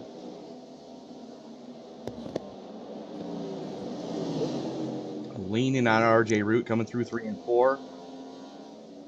Heitman going to get there. Root starts to lose the back end, and Heitman nowhere to go, just tags him. Yeah, that was unintentional. That all started when the back of Root stepped out and Heitman was there.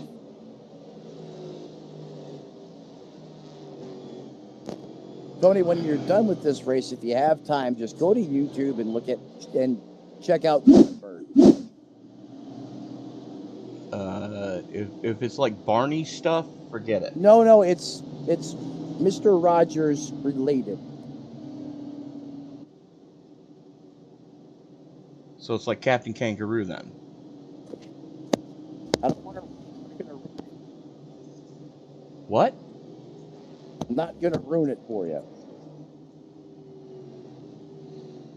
All right. I can't. I'm shocked you don't know who Wordbird is. I thought you would have laughed when I said Wordbird, because that's exactly how they did it.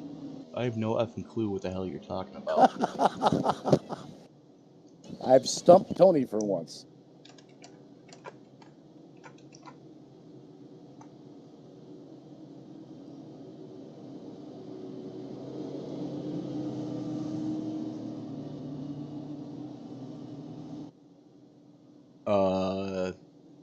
I just YouTubed the phrase, and the only thing that comes up is the Searchers and the Cramps Surfing Bird. That's not it.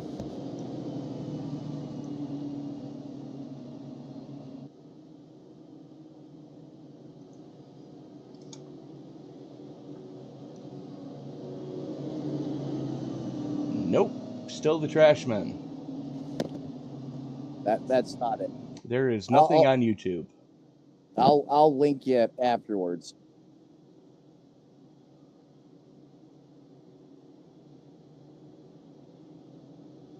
Oh, it was a game. Okay. Yeah, no. Dude, I was already in college by the time that came out. And there was no way there was enough alcohol to get me to play that.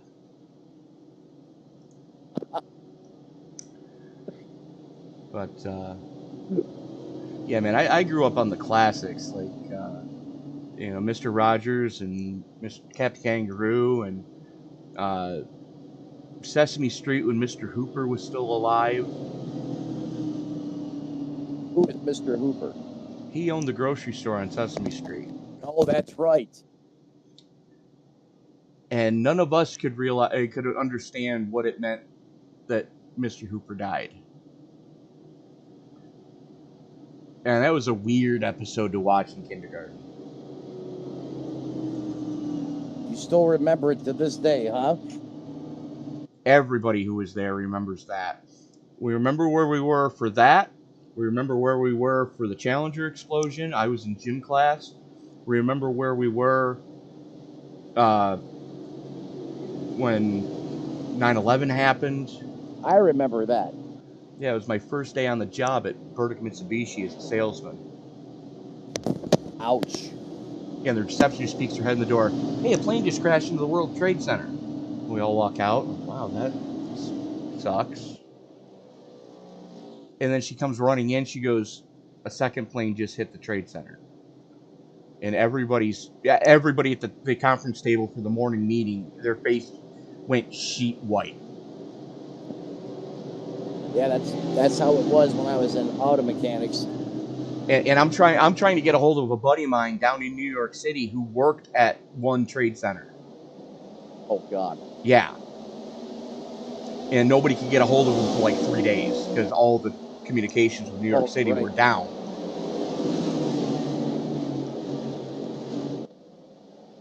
Hey, speaking of stop, collaborate, and listen, Heitman just scored it in the second there. He did, and here comes Rogers as well. Rogers getting Schneider off the bottom. Oh, it's a 3-car. How did they not wreck? And how did Schneider have another set of tires laying on pit road?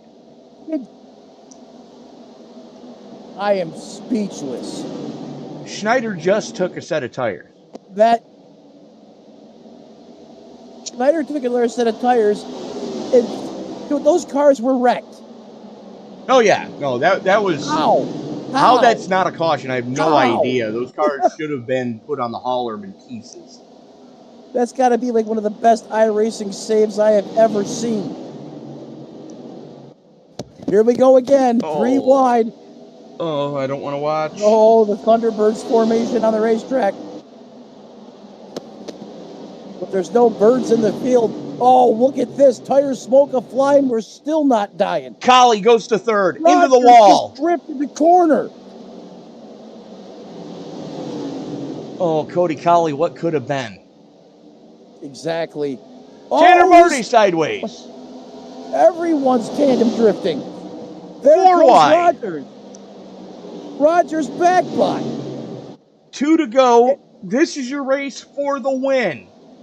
Schneider on fresh tires. Oh, look at Murray. Murray's looking underneath on the bottom. 1 lap to go. We are racing back to checkers. Jacob Snyder up top. He gets to push up the hill from the 22 of Murray, but Snyder pitches Murray back down. These two have been the class of the field all day. 1 more corner through the 3 and 4 complex. They're the final time. Does Murray come up and bump the back? He does not come in off the corner. He said last week Murray wasn't in the field. It didn't matter. Well, this week he is in the field, and he just beat the best in the business. Jacob Schneider, welcome to the Stacy Strong Cup Series, my friend, as he gets a massive win against the best in the business. Jacob Schneider, Alex Murray, Raymond Root, Jeremy Miller, and Heitman round out the top 5 in one of the wildest finishes you'll ever see at Richmond. How did they not wreck? I will never know. Let's go back and take a look at this one. Oh no, this is before. We got to go back another lap. Yeah, that's the 3 wide. There it is. All right, let's back that one up again. This is the lap leading into that. You see Schneider there, trying to work the outside, Miller on the inside, Sean Rogers right in front of him. Schneider goes to the outside.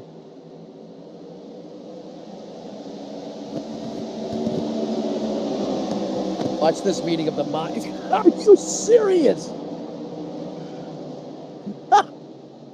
Schneider, a victim of circumstance there. As watch the next time by too. Cody Colley is just going to get sent.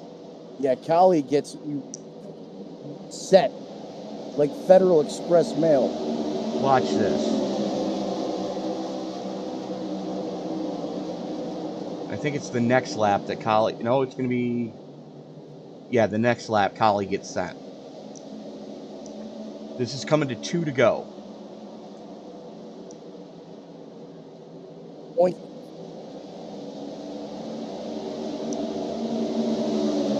Three wide. Leaning on each other there. And they all bounce off each other. And Colley just loses it. Cuts a tire coming off a 2. That should have been another wreck right there. That fender getting into Rogers cut the right front tire on Colley's car.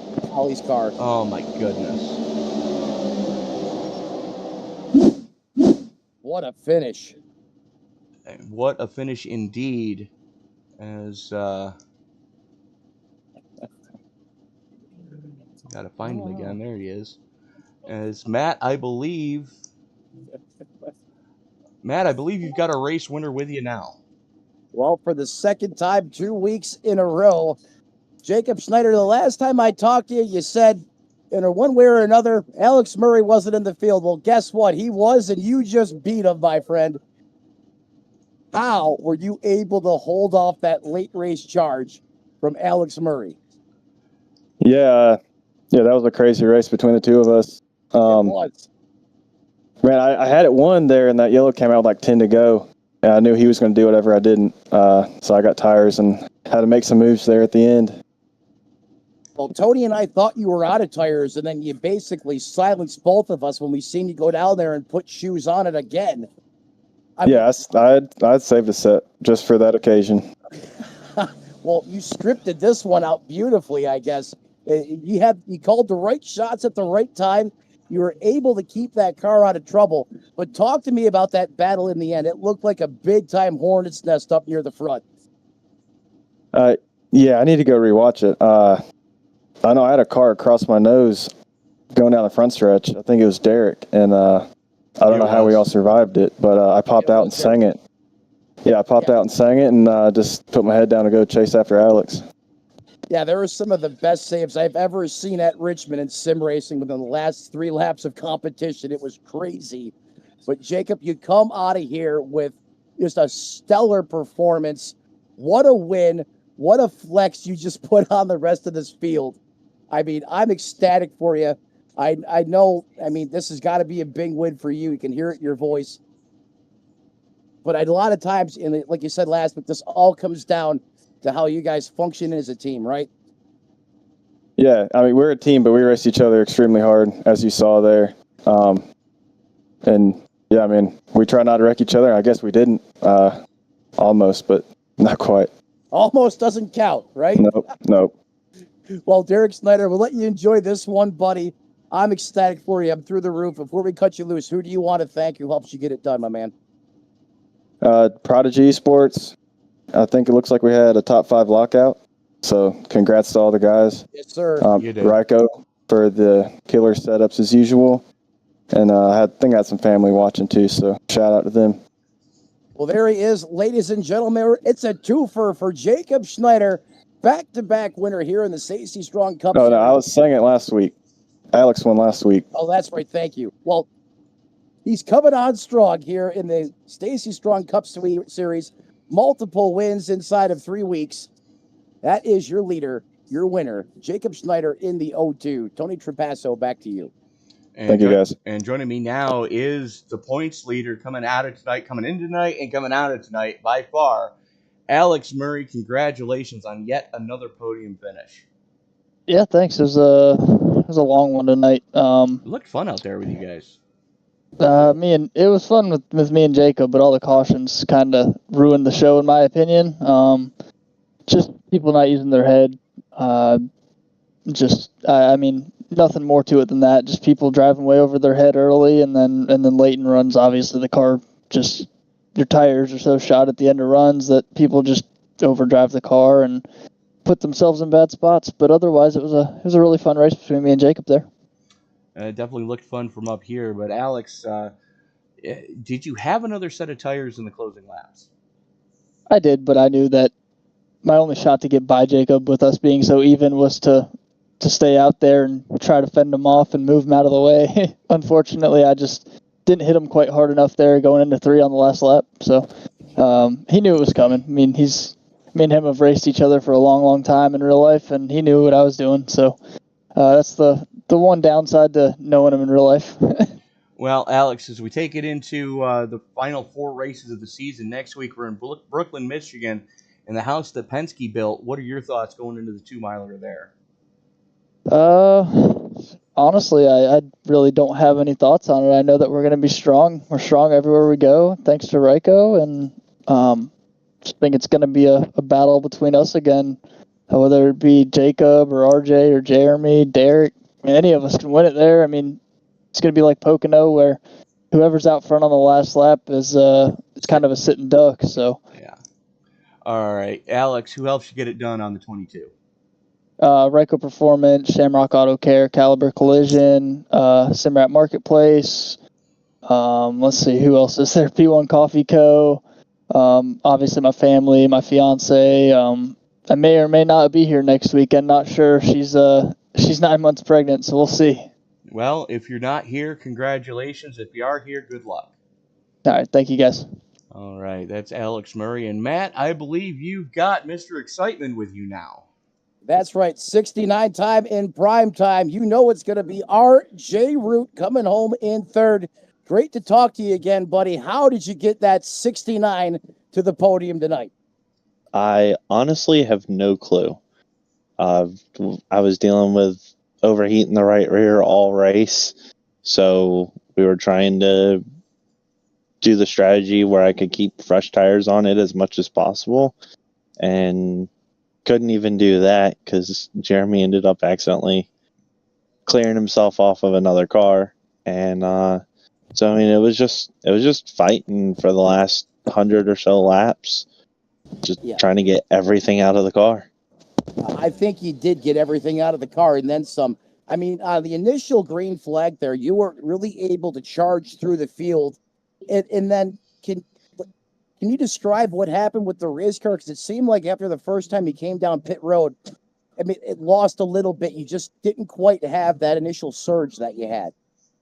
I think I messed with the brake bias too much. I was having issues being tight in the center, and I rolled the brake bias back, and then I was just loose all the time, and I was overheating the right rear after about 20 laps, and I lost short run speed. So I don't know what happened. I took my glasses off and I gained a tenth of the lap, but that wasn't good enough either. That's funny when you said you weird. took your glasses off and gained a 10. But hey, I mean that's what it takes, right? When you're out there searching for speed on the racetrack, I mean the real guys, when it comes down to it, you'll try anything. And you said yourself, took the glasses off there, got you a 10th.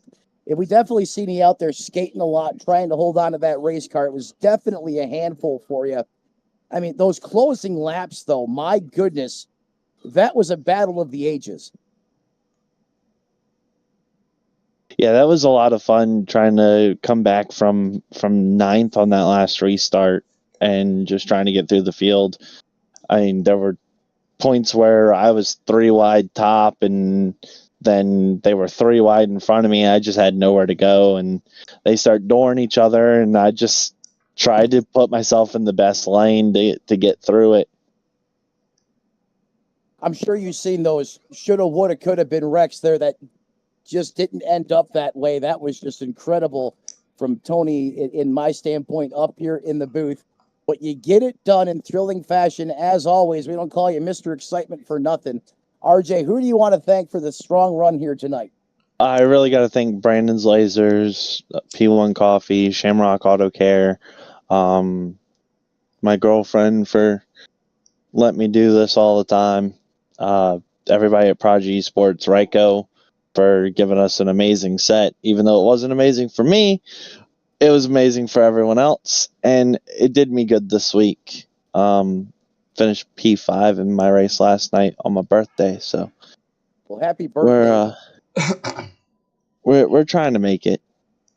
Just waiting for the playoffs at this point. Yeah, just setting a delayed fuse for RJ Root to go back off on the field, perhaps, as you burned the tires off that car literally all night tonight, and it was thrilling for everyone to watch in primetime, RJ. Congratulations. He's your third place finisher tonight, the 69 Ford Mustang of RJ Root. Tony, back to you. As that is going to do it for us tonight. And I just got some word from the Infield Care Center. We'll get to that when we get to those drivers. Jacob Schneider coming home with the victory. Alex Murray in second. RJ Root in third. Jeremy Miller and Derek Heitman rounding out the Ryko Performance lockout of the top 5. Sean Rogers, your highest running Chevy all night, coming home in 6th. Tanner Marty in 7th, Rich Jett in 8th, Chris Claude comes home in 9th, Cody Colley falls to 10th. Last car on the lead lap was Colley. Aaron Mack coming home 1 lap down in 11th after pit starting. Alex Gangler, John Wilco, Rafael Rodriguez, and just in from the Infield Care Center, Brandon Edstrom. Let me make sure I get this right again.